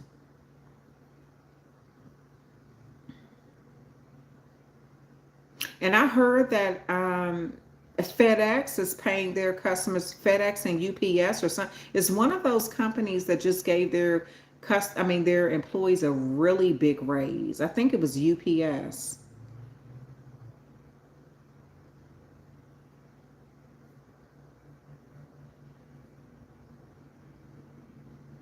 Metro is on strike right now. They're demanding $30 an hour. Well, it depends on what Metro is, because I was about to say Metro in my area, shit, them people they be throwing urine on the bus drivers and fighting them and everything. Some of the bus drivers that been stabbed, so they been harmed, physically harmed, all of that. So $30 an hour is basic. Yeah. You putting your life on the line. And on top of that, depending on where you live, the cost of living has skyrocketed almost everywhere. So $30 an hour is really nothing. That's basic living.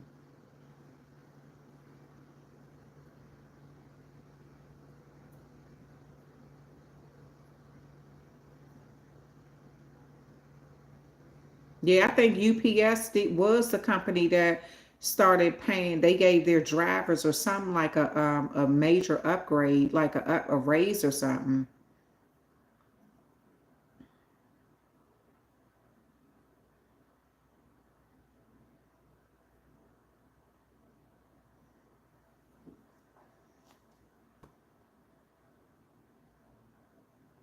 It's hard out here. It really is. Everything, I said that in another reading, everything is skyrocketing in prices except the pay. Everything else is getting high except the pay.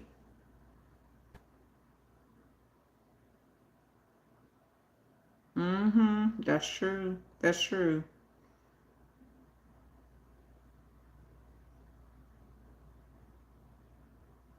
Okay, y'all. I've been on here for like 3 hours. I'm loving you all. I wanted to kind of gas, housing, groceries, etc., but don't want to give people proper raises. Yeah, I noticed that. I'm like, everything is skyrocketing. Everything is sky high except the pay. Like, how can you raise everything around a person except their pay?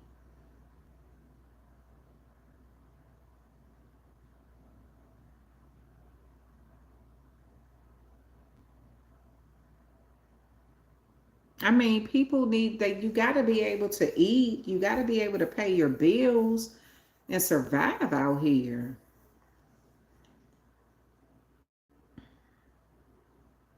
But it's getting to the point of survival of the fittest. I'm starting to notice that, like, you starting to even notice like certain people being, kind of, they're separating a lot of stuff on these jobs and stuff like that. Like certain people they get promotion after promotion after promotion or raise, and then certain people are just kind of stagnant, and you're like, what the heck? So yes, absolutely, it can be that way. But I'm about to log off, y'all, because I have to go to bed and get up tomorrow. I just wanted to go live with you amazing people during this blue moon, and I'm so glad that you all are connecting and communicating with each other. And I pray, Kevin, that you find another job. It's please, you if you've been in customer service, it'll be a little bit easier for you to find something. Some of these companies out here are hiring, and they're even paying what do you call it? They're giving like signing bonuses and things like that because people are so used to working from home, people aren't wanting to go in. So this is a time right now so where you may be able to utilize that. You're welcome. You're welcome, Mika. You're welcome, Veronica. Yes, I will. I will. I will. I will. Bang Bang BX, thank you for showing up. Yes, yes, yes, yes, yes. When I go live, I'm gonna try to keep, kind of keep it long. Since I don't go live all the time, so I will try to keep it a little longer. Hopefully you all, for my members, hopefully you all receive that email. I'm letting you know when I gave you all the dates and stuff for the personal readings and stuff like that. So I'll be responding to those daily because I just want to I want to see everybody who's requesting for a certain date and time, and then lock in those dates and time and then update it and then send you all something current. So members, look out for an email later on today. We got to do these long talks and readings more often, Miss Leslie. We all get to know each other. Yes, yes, yes. And this is an opportunity for y'all to network too, kind of give each other ideas, So if somebody's falling on hard times, can't find a job, or something else is going on, then you all could kind of like give each other ideas on what you can do and how you can do it. And, maybe talk about a state or something like that, or a city that may be hiring.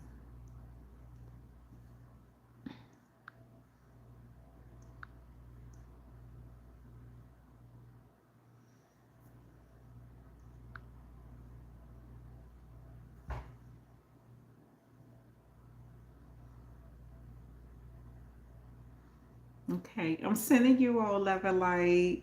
Happy blue moon, full moon to you, beautiful people. Thank you so much for wherever Pisces is in your placement. Thank you so much for being here. Thank you for hitting that like button. For all those who hit the like button as you came in, make sure you share my videos. Make sure you get the word out because I'm trying to keep growing on YouTube, but for some reason my channel has slowed down to a trickle.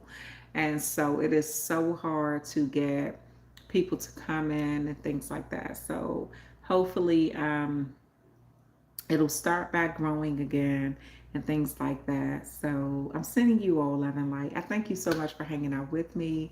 I appreciate all the love you show to me and to my channel and to our channel because we're all, in this together.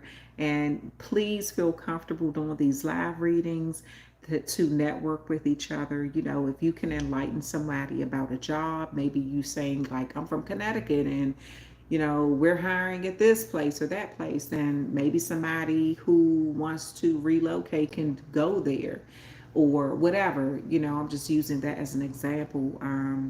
But so because we all got to help each other out during these times right now. It's tough for a lot of people, and a lot of people are struggling, needing help, wanting support, trying to grow, things like that, whether it's their own business or whether it is their career or whatever. So this is a perfect time for us to do it, okay? All right, I'm sending you all love and light. Thank you so much for sending me so much love, and I will talk with you amazing people another time.